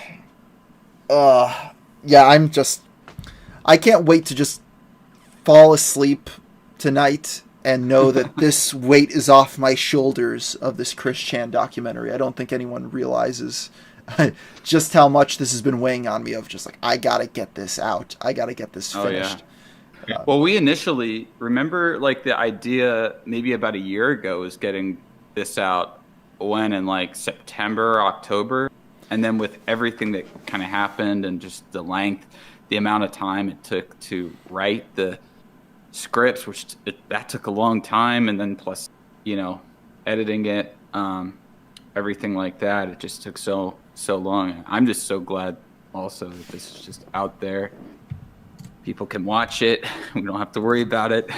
We can move on to the next big project. I see Wavy Web Surf is in the chat. Wavy, if you want to come on, we'll add you. I sent you a Discord message, so just let us know, and you could jump in on this group chat. Good old Wavy Web Surf. Big fan of Wavy. I also great guy. I also saw somebody, The Modern Homes. He wanted to thank me for the documentary, and he pointed out I'm autistic myself, and some aspects of Chris I can relate to and feel sympathy for. Yeah, I got that a lot. I wanted to point out that comment because while making it, especially for part 1, when releasing them, I should say, there was a lot of comments saying I could kind of relate to this. This is unsettling. I was Chris almost as a kid in some ways. I saw a bit of him in me. So yeah, that was an interesting thing. I think they appreciated that I didn't just outright like trash Chris Chan. There were other people that were like, you went too easy on Chris Chan, and it's just like, no, you have to tell the story as it is. Even if Chris Chan has done some bad things, this is a mentally disturbed individual that has had some very bumpy parts of his life and is not fully mentally with it. So that's kind of where I'm at on that front. Yeah, I think Chris is a person who shouldn't have had as much internet access as he had. Bob should have cut down the internet when he had the chance. Yeah. Yeah. It's part of the human psyche, unfortunately. Its dark side.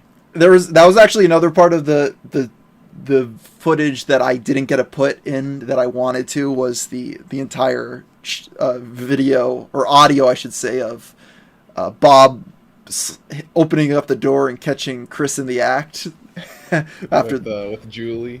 Yeah. What are you doing? I got trolls calling up the house saying that you're going to kill yourself on YouTube. What? Get away from the internet. I'm cutting it down. Dad, no. Go talk to your mother. Oh, that's so good. that clip never gets old. Hard Wanker donated some ISK. Not even sure what currency that is, but they say a great documentary.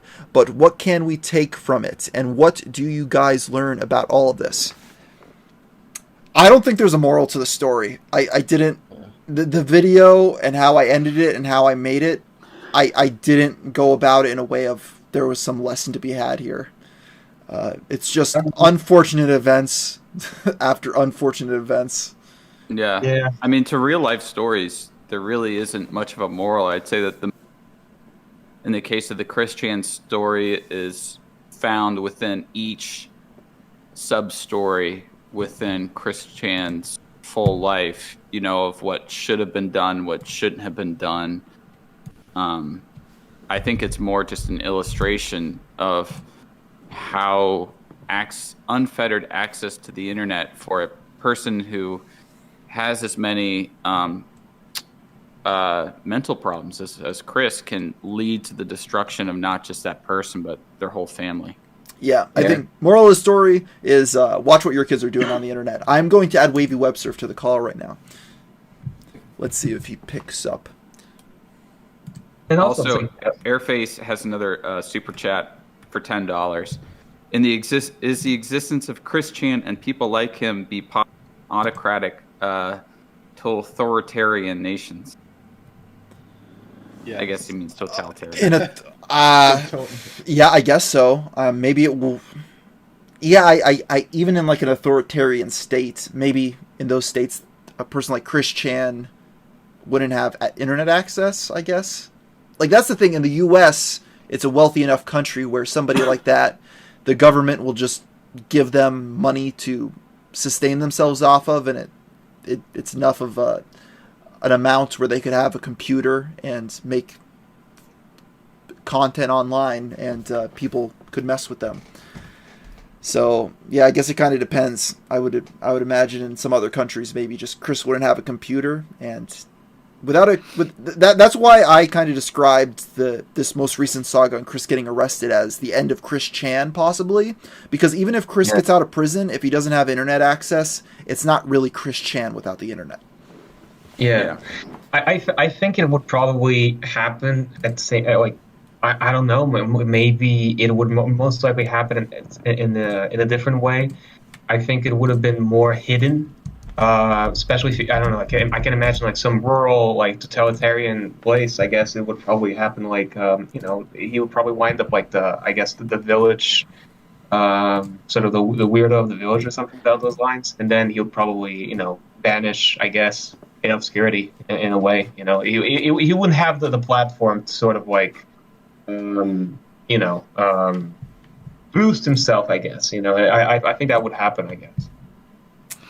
Yeah, I mean, the people like Chris Chan, there's always going to be people like Chris Chan in some way, shape, or form. But I think the interesting thing about Chris Chan is just how popular Chris Chan became online. And maybe if you're in North Korea, with the restricted internet access, the internet part of it wouldn't be there. But maybe there's a Chinese Chris Chan that we don't know about.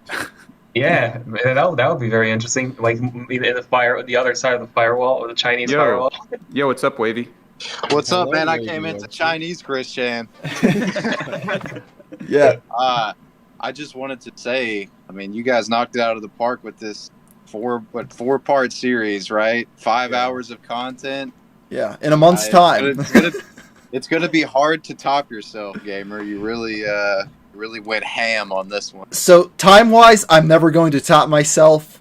This is I'm never making a 5-hour long video again. I'll try my best for something that's more in the 2-hour long range though next time.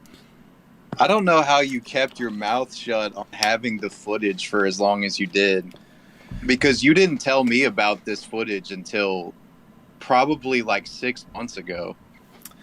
Yeah, like something like that. So the reason you filmed it in 2019, right? Yeah, the reason I was so secretive is because I saw what happened with the previous. I'm not going to get too much into this because I have some information, but there was a previous documentary where this person went and met Chris Chan in person back in 2019, I believe, and the trolls got to him, and essentially he disappeared, and he never released the footage because he got harassed so much by these trolls. So I took the route of not going. Oh yeah, that's actually kind of true. Once it's known by Kiwi Farms that you're actually like investigating or like could possibly come into contact with him, they would probably just swarm you and try to get in contact with you or fuck with you. Yeah, that's another reason why I needed them all to be finished and released in a month's span, is it wouldn't give any trolls time to say, what does he have? Let me mess with him. No, I'm releasing this all. It's out there. Now it's done. There's nothing you could get from me. I released what I have. I've revealed my hand to you. Whereas if I was releasing one at a time every 3 months, like that's what it would have taken. It would have been... Yeah. Them hounding me nonstop. Where's the footage? What's this? Let's look into them. That would have been you wouldn't have gotten anything done. Yeah, so it wasn't worth telling people about it. I was tempted to, the day that Chris Chan got arrested and all that went down last year, like release a screenshot of me with Chris Chan just to like give a little reveal of like one of my cards in my hand just to get people hyped. But I was like, nah, I can't do it. I gotta. Dude, that's the timing for all of that was so beneficial for you. It's like you invested in something and then there was some news that made it go up in price. Like, because you had already had the interview and then the Barb stuff comes out and the interest in Chris Chan like went up tenfold and you just had this interview in your back pocket the whole time. Yeah, that's the thing though. It's the second Chris Chan got arrested, that interview became invaluable just because no one else could get that interview anymore. He's not around. And even if someone at some point was able to get an interview with Chris in the future, the context is just completely different now. It's not the same. You mentioned it briefly, but it is also super uncanny and weird that what Chris says about healing Barbara when you guys were in the gazebo. Like at the time you probably didn't think anything of that. But then once the puzzle starts coming together, you're like, ugh. I genuinely don't know what Chris Chan was referring to at that point in time, if something was going on at that point. But one of the big things before Chris Chan was arrested and all that came out was I didn't know how to end the video. And then when that happened, I was like, well, there's your ending. He puts his hand on my shoulder to heal me too, and I look at the camera and you just cut to black, and that was Kino's call to edit that footage that way, wasn't it? I came up with the idea. Kino did an immaculate job editing it together, and he did exactly what I envisioned in my mind. It would be like. So yeah, it all came together. Everyone did great. No complaints. Yeah, I'm really impressed with that. You can really see each individual contributors, touch on the project. Watching. I've seen a lot of Slackers edits on your channel over the years, and like I know Kino stuff, and then like I didn't know that Jack was a really skilled writer, but apparently so. I mean, everybody really put in work for this one, and nothing but respect for you guys. Yeah. Bravo, like really. Yeah, it was a group effort, and shout out to Slacker. I think he is not in the chat anymore, but I don't think so. It was one of those things where. At one point, I was thinking about, do I hire a couple editors to do each part at the same time? And I was like, no, the style of it needs to be uniform throughout them all. And to do that, it would have been very difficult to try to train multiple editors to do the same look and feel. So I was like, this is your big responsibility for the next 5 months, Slacker. And... we've just slowly been chipping away at it since then. The thing that Slacker too is good for something like that because he doesn't try to get like extremely technical. I think he's just a really good a very good like pacing oriented editor. Like he's not using the craziest Adobe After Effects, type of stuff. It's just like get the relevant stuff on the screen, and we got a video. Which there's something to be said for a editor that's got good pacing. It's super important. Yeah, that's honestly the only thing you need. Yeah, and Clemens. You look at like M's videos, and he doesn't do crazy stuff in his videos at all, but he paces it really well.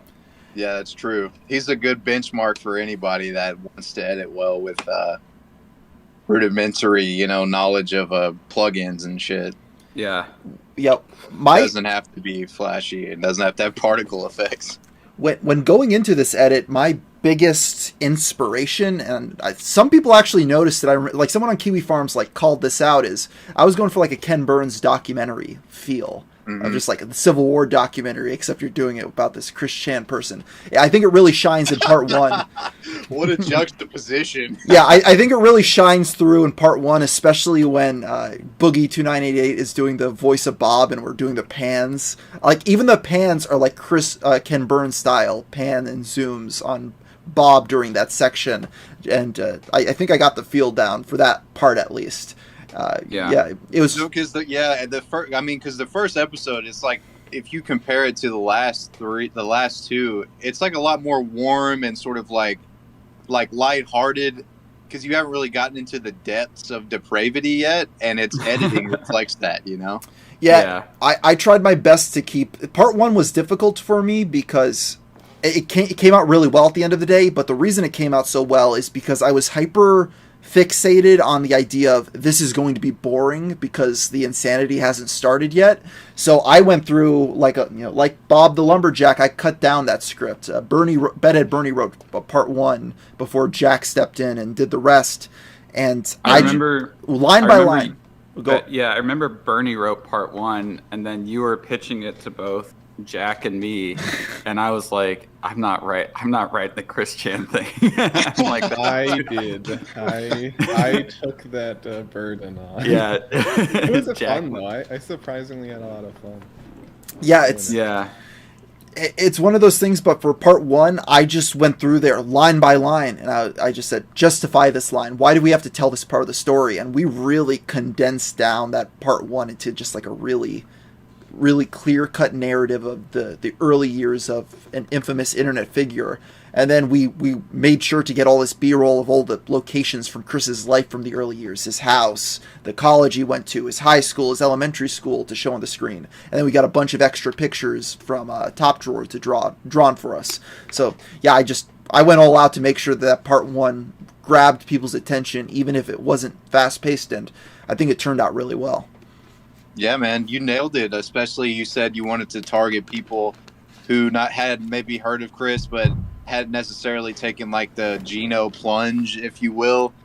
Definitely, that was me. I knew of Chris. I mean, as someone who dabbles with internet history shit, like I still had never really looked into his story deeply, and like you nailed it with the Goldilocks zone. I feel like I know all the important cliff notes, but it's like more than cliff notes. You really went into it, and you felt like you were going through felt like a trip through time, you know, just closely following somebody without it having to be 40 hours combined, you know. No, Geno's up to like 60 hours, I think. But it's, I am actually going to get off of here. I just wanted to stop in and say congrats to the whole team, and I'm looking forward to future content, future collabs.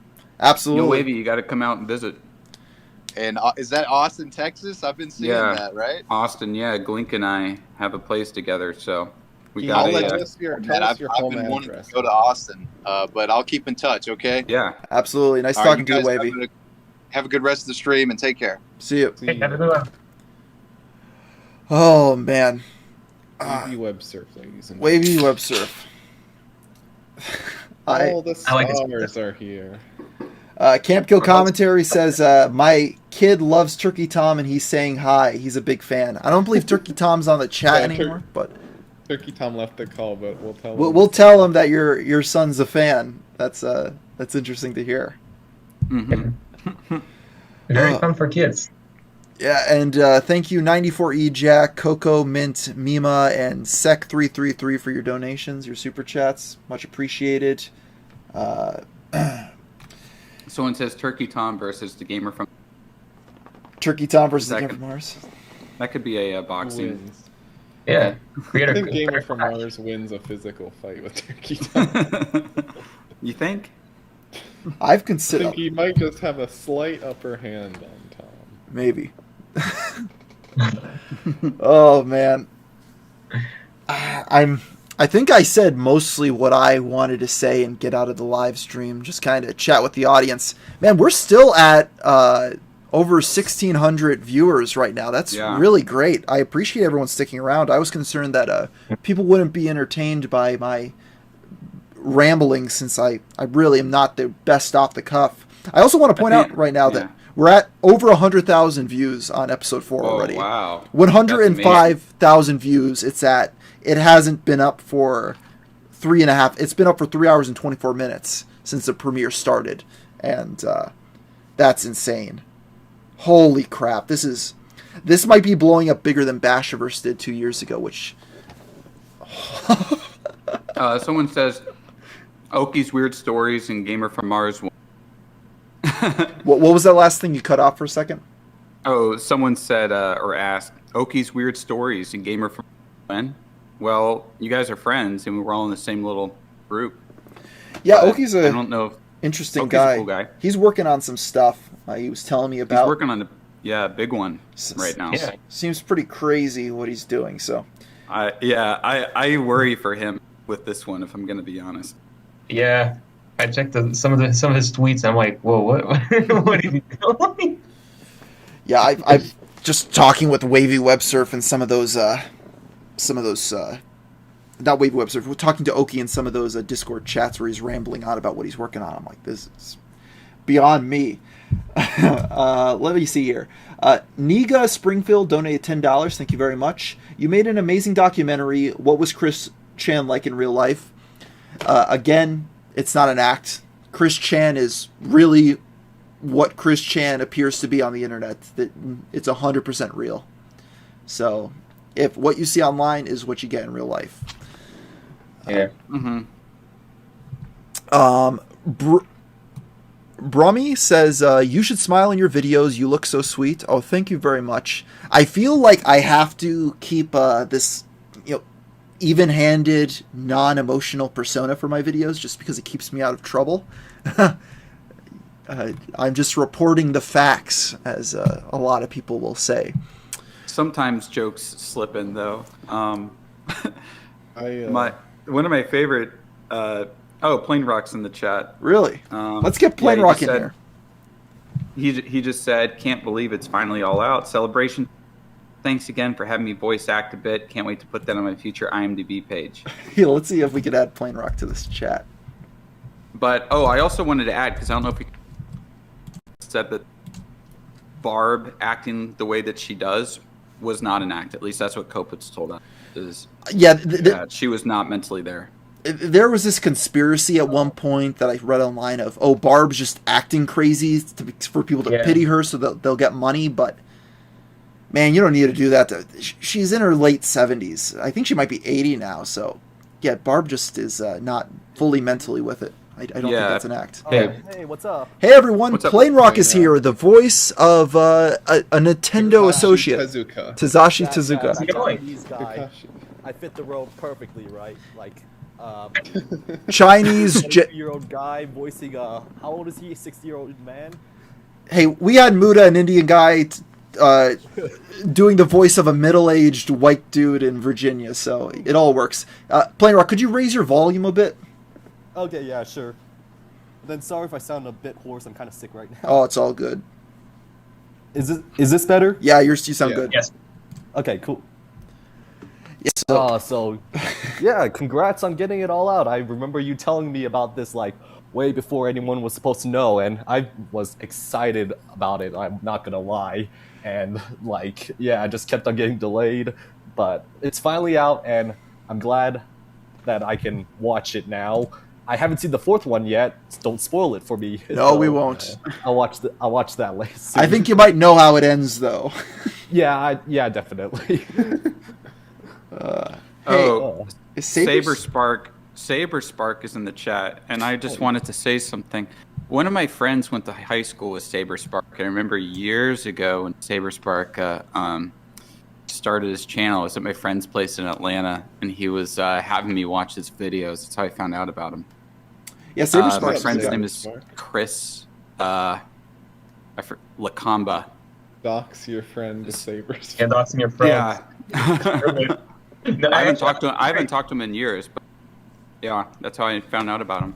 So I also have a friend. It's actually pretty interesting because I actually have a friend who also met Saber Spark, which is pretty weird in a convention, which is kind of weird, like how small the world is. Yeah, we're very small. This But chat really is a who's who of YouTube. Yeah. All the stars are here. Norm Macdonald reference right there. Yeah, Saberspark has a Rest in story peace. about talking with Chris Chan on Twitter. I can't add anyone else to the group because there's 10 people, so I'd have to kick. Oh, I could kick Wavy Webster out since he's gone. oh yeah, Get out of here. Yeah. Removed from Bye-bye. group. Let me see if Saberspark. oh, it was actually Saberspark's old roommate. I didn't. Even, Oh. he didn't even tell me that. He was just like, "Yeah, I went to them." Yeah, so I guess Saberspark's old roommate was in the movie that I made, Wasted Hour. Really? So That's that's awesome. yeah, that's my connection to him. I guess What a that's coincidence. crazy. Actually, I didn't know that. I just thought they went to school. Which character was he? He was kind of a no-name character. The gelato place. He was like the server, but he was one of my grips. Like he was one of my crew members. Saberspark can't talk. Oh well. Oh, he's about to leave for dinner with. Come on, man. Who's at the door? You know, Chris Chan's at the door. Yeah. He wants to make you his new gal pal. He escaped. Someone in Kiwi Farms. Just dumped you. Alexander the Resurrection, $2 donation. Thank you very much. How long before did you film Chris? About a year and a half before the incident. Big Chungus, $2. Thank you very much. Has GFM attended SawCon before the pandemic? I've never attended SawCon. I attended too many games though. Not the year that Chris Chan was there, unfortunately. And Severin donated $5. Did you ever feel uncomfortable or like Christine would snap? Also, please say, Andrew loves Sonic Chew like a husband. Andrew likes Sonic Chew like a husband. As for that first question, the only time I think... I'm trying to think. Yeah, the time that I thought he was about to snap was when he was trying to find the controllers to play Tetris 99, and he started screaming. Oh, that was like one of my favorite parts. Like when he was like plugging in the Xbox controller, I was like, oh my. The edit of that was accurate to how it was. We did not doctor that or make it look more insane than it was. It really felt that high intensity when we were there in person. Yeah, when I was editing that, I kind of was like, the movie that I was using to I was thinking of when editing that was like a Uncut Gems. Yeah, yeah. I was thinking this is Uncut Gems, but for a Nintendo Switch controller. The dogs are barking in the background. It was just too perfect. Oh yeah. Because I hadn't looked at the footage in over a year and a half. Still streaming. Probably a year and a half I hadn't looked at the footage before jumping in. Who's talking? Anyway. Oh, Glink just walked in. Gotcha. Glink is welcome to join in if he wants. But, yeah, what was I going to say? I hadn't looked at the footage in a while, and then pulled it up and looked through it, and I was like, oh yeah, there's some good stuff here. I forgot about this. What were you thinking when you just heard all the stomping he was doing? It was just, I was just kind of there. I wasn't concerned at that point. I was amused, more so. I didn't think that I was in danger or anything like that. It was just like, this is a very hectic situation, and Christine is getting very stressed out over trying to find some video game stuff. Yeah, you were just like, okay, this is happening. Yeah. And I'm here. Going along with the flow. That's really what it came down to. Yeah. Did you think he was doing something to the dogs when he was just stomping? No, I didn't think he hurt the dogs. Stompitude. Oh yeah, I quieted them with a little bit of stompitude. Yeah. I saw a comment that was like, I love how the cameraman chased after Chris Chan to make sure he wasn't gonna stomp the dogs or something like that. Yeah, shout out to Jesse for helping. I am big time. He agreed to do that last minute. 2 days before, Kopitz was like, hey, I'm down in the area. We could do it over the New Year's Eve and day time. And I was like, I called up somebody, my buddy of mine, and I was like, hey, you want to come down meet Chris Chan? He's like, hell yeah. We get a camera. we drive 4 hours down, and it happened so fast. And now here we are, the conclusion of it all. Who would have thought this is how it would end? Yeah. I loved in that clip when Chris Chan said, your dogs You're gonna drive me crazy. I'm gonna start barking like you. Oh my gosh. It's there's so much. I wouldn't rule out if Chris Chan got out of prison to meet them again in person. Like that's kind of where I'm at. Where did the dogs go to? So Well, one of the dogs died recently, right? yeah, Oh. one of the dogs is dead. They were so obese, man. Those dogs were really fat. They They were heckin' chonkers, as Reddit would say. yeah. Wholesome chonkers. They Awesome Keanu. the dogs were kind of grimy though too. It was Uh, yeah. There's just kind of it's like, a sad tone over everything. I think Yeah, is Barb taking care of them? so. Barb apparently is back at the house. I heard someone claim that she was driving. I don't know. I heard that too. Barb's 80 years old at this point. She, I don't know what's going to happen. All I know is that Christine's not going back to that house, that's for sure. Yeah. I really have no idea. It's up for the government now to decide. So. Up for what the will government. happen now? Everyone's asking what does the room smell like?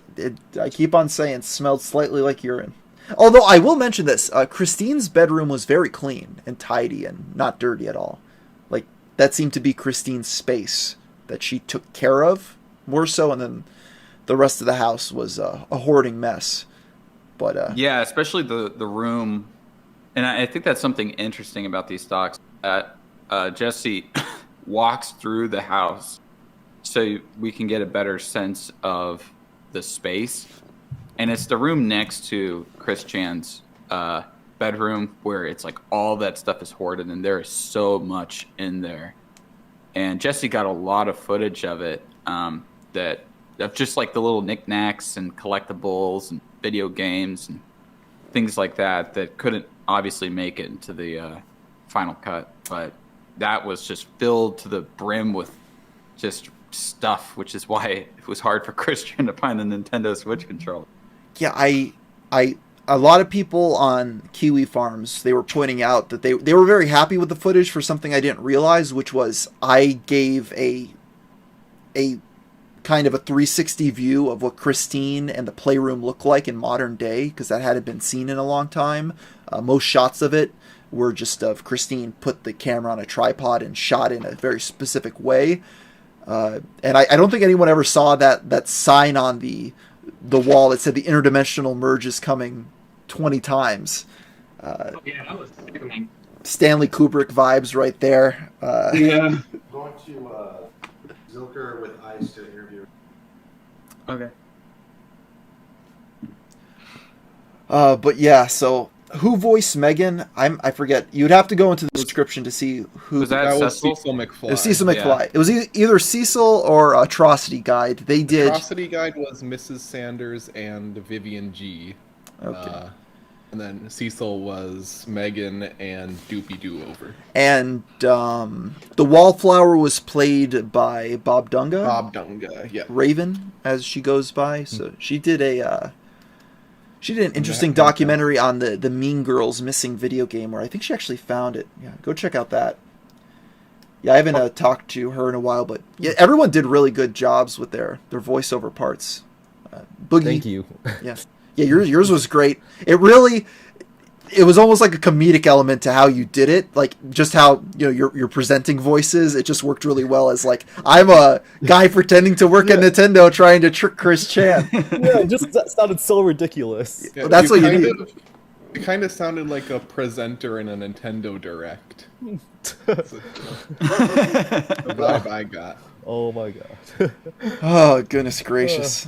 Let's see. We got a $10 donation from Eric Dubo. Amazing documentary. Knew about Chris for a while, but one of the best retellings of it all. Thank you very much.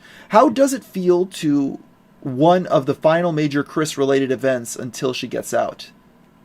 I guess what they're saying is how does it feel to be like one of the major people that have released something about Chris Chan in recent history, and it's very interesting. I know some people were complaining about like, oh, this documentary is just. I already watched Gino. What do I need this for? But I think other people appreciated the fact of, hey, this guy is giving us new Chris Chan content that we wouldn't have had otherwise. Yeah, I'm not gonna watch 60 hours of content from him. Yeah, people are asking what the most offensive thing Chris Chan said, and I think the most offensive thing was, or that could be seen as the most offensive thing Chris Chan said when you were hanging out with Chris Chan was the "Hello, my name is Apu." That's my favorite Indian moment. restaurant too.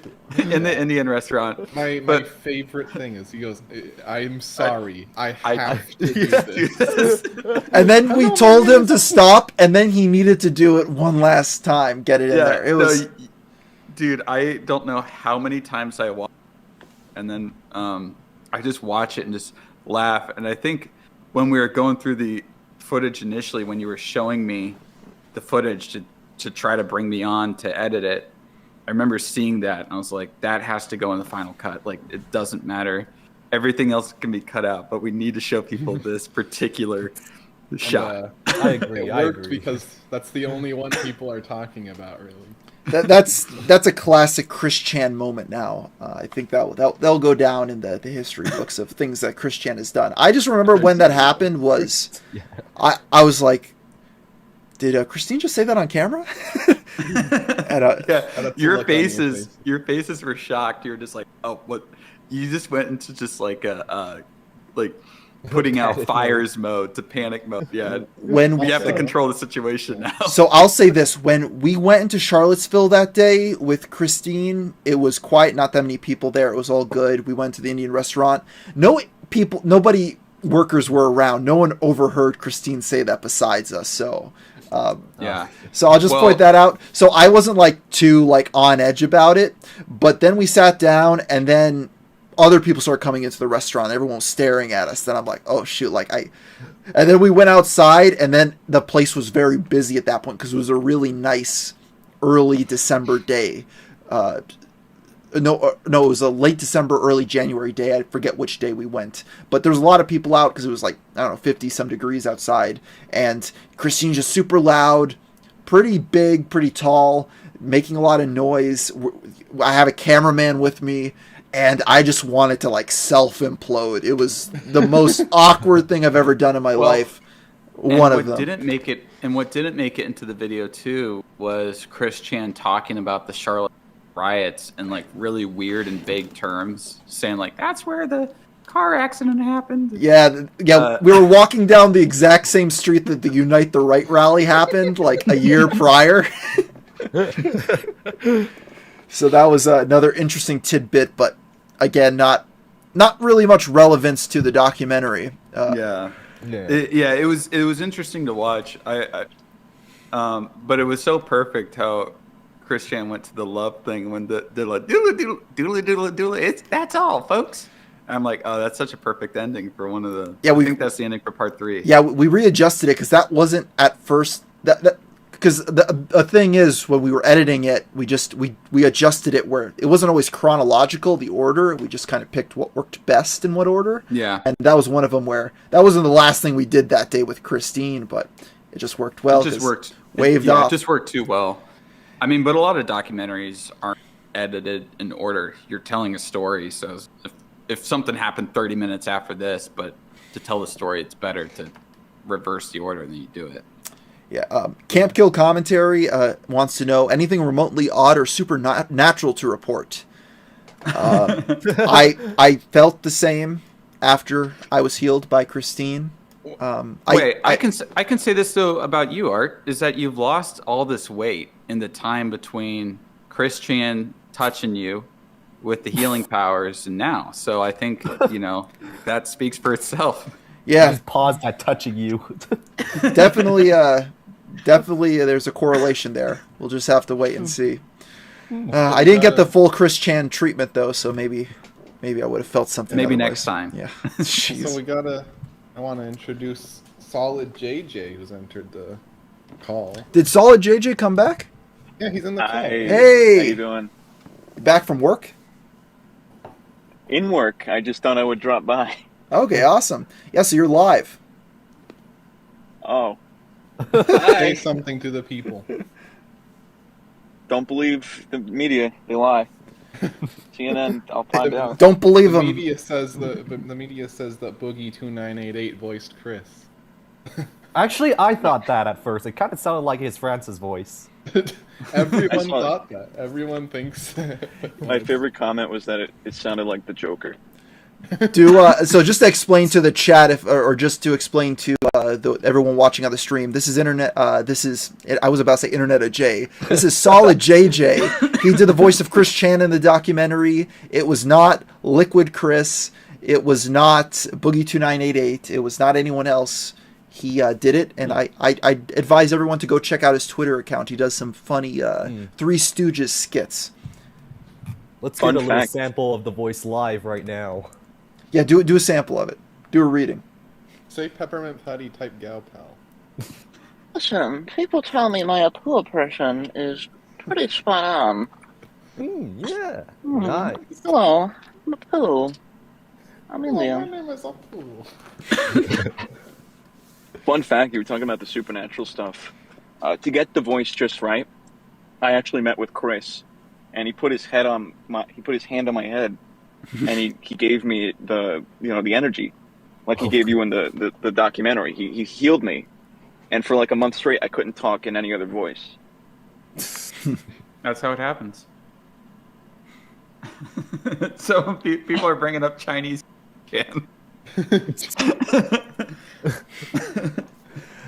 Roll. I haven't heard that part of the saga yet. No, that was just a musing that we had a little earlier in the stream. Different. Every culture has their own Chris Chan that we just don't know about because it's not in English and it hasn't been translated yet. They're like Voltron. If they get together, they form one big giant Chris. Yeah. The Chris Chan voice sounds like Aaron Hansen. That's an interesting one. Amberlyn Reed deep dive next. Hey, that's a possibility. Roland Witt donated $2 asking me to cover Onision. That's another possibility. Hasn't Cecil McFly been covering Amberlyn Reed? I feel isn't that like there's another overeater on YouTube, Chantel or something. Chantel, yeah, Chantel. I don't know. Follow all those people, so sometimes I don't know if she's doing a video on them or she's just obsessing over them. Yeah, it's man, everyone just gets focused. That's the thing about Kiwi Farms. People trash the website, and I get why, but at the same time, it's just a forum where people are hyper fixated on strange and curious individuals. I don't see how that's really any different than the media reporting on every little thing Kanye West and Kim Kardashian do in their lives. Yeah, it's the same thing. It's the same thing. Have but you done a? Yeah. Someone says. Doing a, oh, you go, Che. I was gonna ask if you consider doing a video on like Guptil 89. I don't know who that is. The top 10 Sonic list guy. The doing your mom review. Hottest Sonic females. Oh, I know the meme. I never saw the videos. Size as a human mother. There is so much lore that no one knows. The farther down you dig, like his mom was a voice actress in like Mass Effect. Really? They did one video where he had Sonic and Amy like making out or something, and he voiced Sonic and he had his mom voice Amy. That's hot. Oh my goodness. Superstar Planet says, "Oh, sorry." Hours and be perfectly fine. I'm just quoting Guptil. I've never heard of this person. I'll have to check him out. I wish I could see her take wing. No, Art, you have heard of Guptil because I remember one time I pitched it to you an idea for an April Fool's Day video where I would have you recite the entirety of the Guptil 89 top 10 hottest Sonic women video, and I still want to do that someday. Maybe someday, but I'd have to look into it. I think I've seen the meme before. I've never actually looked into it though, or know the name much. Superstar Planet says, "Hey Gamer from Mars, love your videos. You guys were very brave to enter the Chris Chan den and spend time with him. How uncomfortable was it? Were you safe?" Very brave. You know, there's soldiers, and then there's YouTubers that cover Chris Chan content. Different tier. I never felt Oh, actually, there was a point I felt unsafe. We were waiting outside the house for Kopitz to show up the one day, and we hear some yelling from outside the car. And we hear it, and like someone's yelling, "Hey, what are you doing?" And we're like, "Wait, is this guy talking to us?" We get outside of the car, and there's the neighbor. He's like, "Are you one of them goddamn trolls? Put that camera down, or I'll kick your ass." And he's like yelling at us.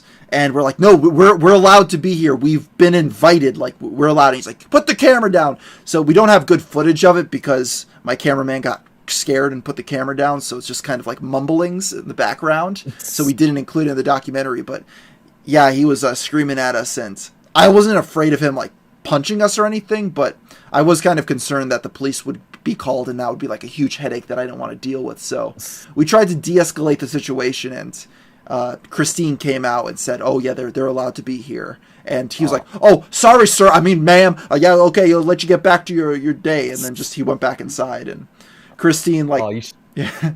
The perfect place to put that in with captions would have been like when you asked her, do the neighbors like deal with the trolling or something like that? Like in the first part, that would have been a funny place to put it. I can attest to the footage. It took me a while to actually find that footage because I think that he stopped recording kind of like midway through what's going on from the actual camera footage, because I remember that I spent a lot of time trying to find that exact moment. And as I said earlier, that there were several hours worth of footage. So I found it, and as far as in the camera stuff, it only lasts for about 10 seconds and you can hardly tell what's being said because I mean, I'm not blaming Jesse. It's very understandable. He would turn it off, and because obviously they were trying to de-escalate the situation. But unfortunately, it's just one of those things that it'd be nice if we could have had it in. It would have been funny for that thing, but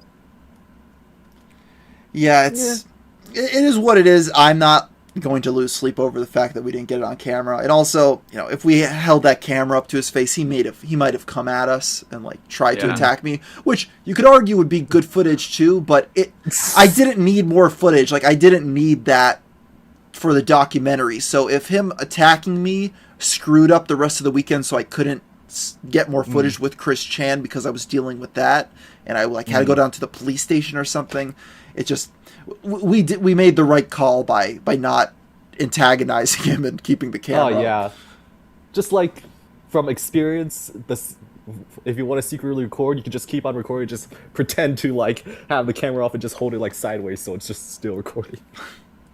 Yeah, it's someone in the chat says that GamerFromMars looks like is it Cal Kestis from Jedi Fallen Order? And it's actually kind of true. Cal Kestis? The main character of Star Wars Jedi Fallen Order. Let me check I've kept that to myself for so long. I've thought that for as long as I've known him. Let me pull up a picture of this guy. Hey, I'll take it. Sure, why not? So true. Yeah, that's okay. Yeah, that's pretty good. Also, I'm seeing in the chat, we have Camp Kill commentary saying documentary on Gucci's. She's in a bad place and it all needs attention. Only use me blade, part of it all. Does anyone know who Gucci's is? I really have no idea. I don't know who any of these people are. There's so many people. Like that's the thing. If you go on Kiwi Farms, you have the standouts: Ethan Ralph, Wings of Redemption, DSP Gaming, Chris Chan, Amberlyn Reed. But then you dig a little deeper, and there's all these interesting characters that just aren't talked about much. And I definitely in the future want to dig a little bit deeper into the depths of what Kiwi Farms is covering to maybe make some videos on it. Well, one guy really wants you to do a video on the internet history of being the chief. That is a big throwback. That's a huge throwback. RB and the Chief. Master Chief sucks at Halo. That was on Machinima, right? The yeah, YouTube that was channel? Machinima. I remember that's what got me into wanting to make a guy that made RB and the Chief. Also, he made a video on how to make YouTube videos, but how to make machinimas, because those machinimas were huge back in the day. I watched those as a teenager. That was 2007, I think. Yeah, that was 2007. I remember watching those. 2008. That was way back. Yeah, it's I really don't know much about it, but definitely could look into it. What Brendy does stuff. Donate $2. Hi, Solid JJ. It's me at Freddy Spaghetti from Insta. Is JJ still here? Oh, hey, Freddy. You found me. I thought I escaped you. The police said I had to be safe here. This is a pretty crazy. We're still at over 1,700 people watching. It's just we're almost at 1,800. That's it's actually gone up. It's been growing. I don't think I'm that that entertaining, but I'll take it. Well, you have the whack pack, that's coming in and out. A zany little crew here. Yeah, I mean the documentary's at 120,000 views now. Holy shit! That's crazy. Just those are some crazy numbers. Yeah, I'm glad everyone's liking it. I haven't checked Twitter just because I've been here, so I'm briefly looking at my phone, but I don't want to spend too much time doing that. But I would imagine that it's probably blowing up a little bit on Twitter, or at least some people are talking about it. Dan Wolf says, "Can't imagine being nice to Chris. He's a monster." Listen, this is not a place to judge people.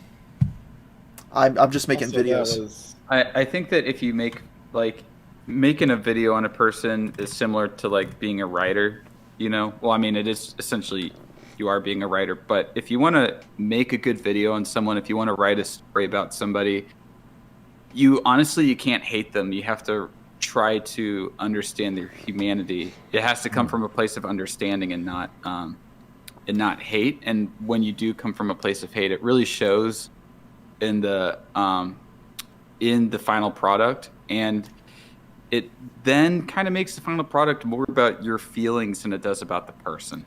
Yeah, that's just a caveat that it's just that's just like a pitfall a lot of people fall into in making documentaries, is they have their own agendas and they want to spread that to the world. I can honestly say when I'm making videos like Chris Chan or Basherverse or anything else I do in the future, I don't have some motive of spreading a narrative. I genuinely just want to entertain people and make something interesting, and I think that puts me above a lot of others because of it. Let's see. The Violet Bunny donate $2. Thank you. And then Riley asks, Kiwi Farms Iceberg, has that been done yet? I feel like the problem with the Kiwi Farms Iceberg is it's just a forum that has thousands of posts about different people, so it's a little too broad of a thing to make an iceberg about. I'd more just do a deep dive and find interesting people with forums that people don't really talk about much and make a video about them.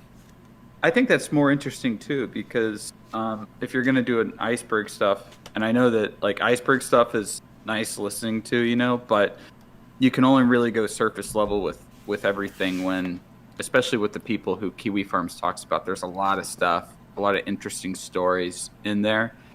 It would almost be a disservice to a lot of them to just sort of touch on them in a sort of passing, kind of shallow way. Yeah, I mean, it's fine if you pick a person. I'm sure people have done Chris Chan icebergs, and there's honestly there's a million Chris Chan icebergs. There's too much there to even cover to fit everything in an iceberg for Chris, but it would be interesting. I watched one before watching the documentary to prepare myself. There's a lot there, especially when you get really deep down. That wiki it's so deep. There's so many little things in there that people don't even talk about. And there's stuff about Chris that's not on that wiki. I could tell you that just from research. At times, I try to piece together things, and the wiki does not actually have answers, which is an interesting tidbit. So, if I was to ever do a fifth part to the documentary, it would be covering stuff like that. Let's see. Zero TE says, "Do you think you can give us a snippet of stuff in the future?" Again, I really don't have anything ready to go or even close, so I don't want to promise you anything that I don't have available. Smaller videos. Some smaller videos and stuff like that. But I'm just going to focus on internet mysteries. Just Make as those far better. As far as the bigger projects, we're in talks about a couple, but we're not really sure which one to go with as the next one. Don't have the next big thing planned yet. I am very tired. I just tell them that. Superstar Planet. Talk about. Oh, go ahead, JJ. What? I was just going to ask if we can talk about the interview with Biden, or is that still under wraps? Oh no, that's still the Joe Biden conspiracy. I'd be interested in making a video about politics or like a modern historical event to cover, because I mean, you did technically. You talked about what's his name, the net neutrality guy, Ajit Pai. Oh. And then there is going to be one of the videos. I don't want to say anything. One of the videos we're coming out with next month is going to be about a politician. Oh yeah, you told me about that one. Yeah. Yeah, so that one's going to be about a politician. I don't know. Maybe we should do like a Hunter Biden video. That would be crazy. Yeah, the amount of I know shenanigans. There's been suppression of videos talking about Hunter, but they may be gone now. That's another thing. Is there's topics I want to talk about in videos that you can't do because YouTube they have blacklists. They'll deny it, but there's blacklists behind the scenes where if you talk about certain subjects, you're going to get ghosted. You're going to disappear off the platform. So yeah, I'm not going to get too far into that though, because just that's a topic for another day. Superstar Planet, another $5. Very cool. Hope you guys were able to sanitize yourself from all that radiation. Do you know what became of the pets? Again, I really don't know. They are safe. They weren't. I believe I read on the Kiwi Farms thread about it that they are taken care of by someone. And also, are they still with Snorlax? I don't know. Maybe they're back with Snorlax. They're back with Barbara. See, Snorlax doesn't work because Barbara is very skinny now.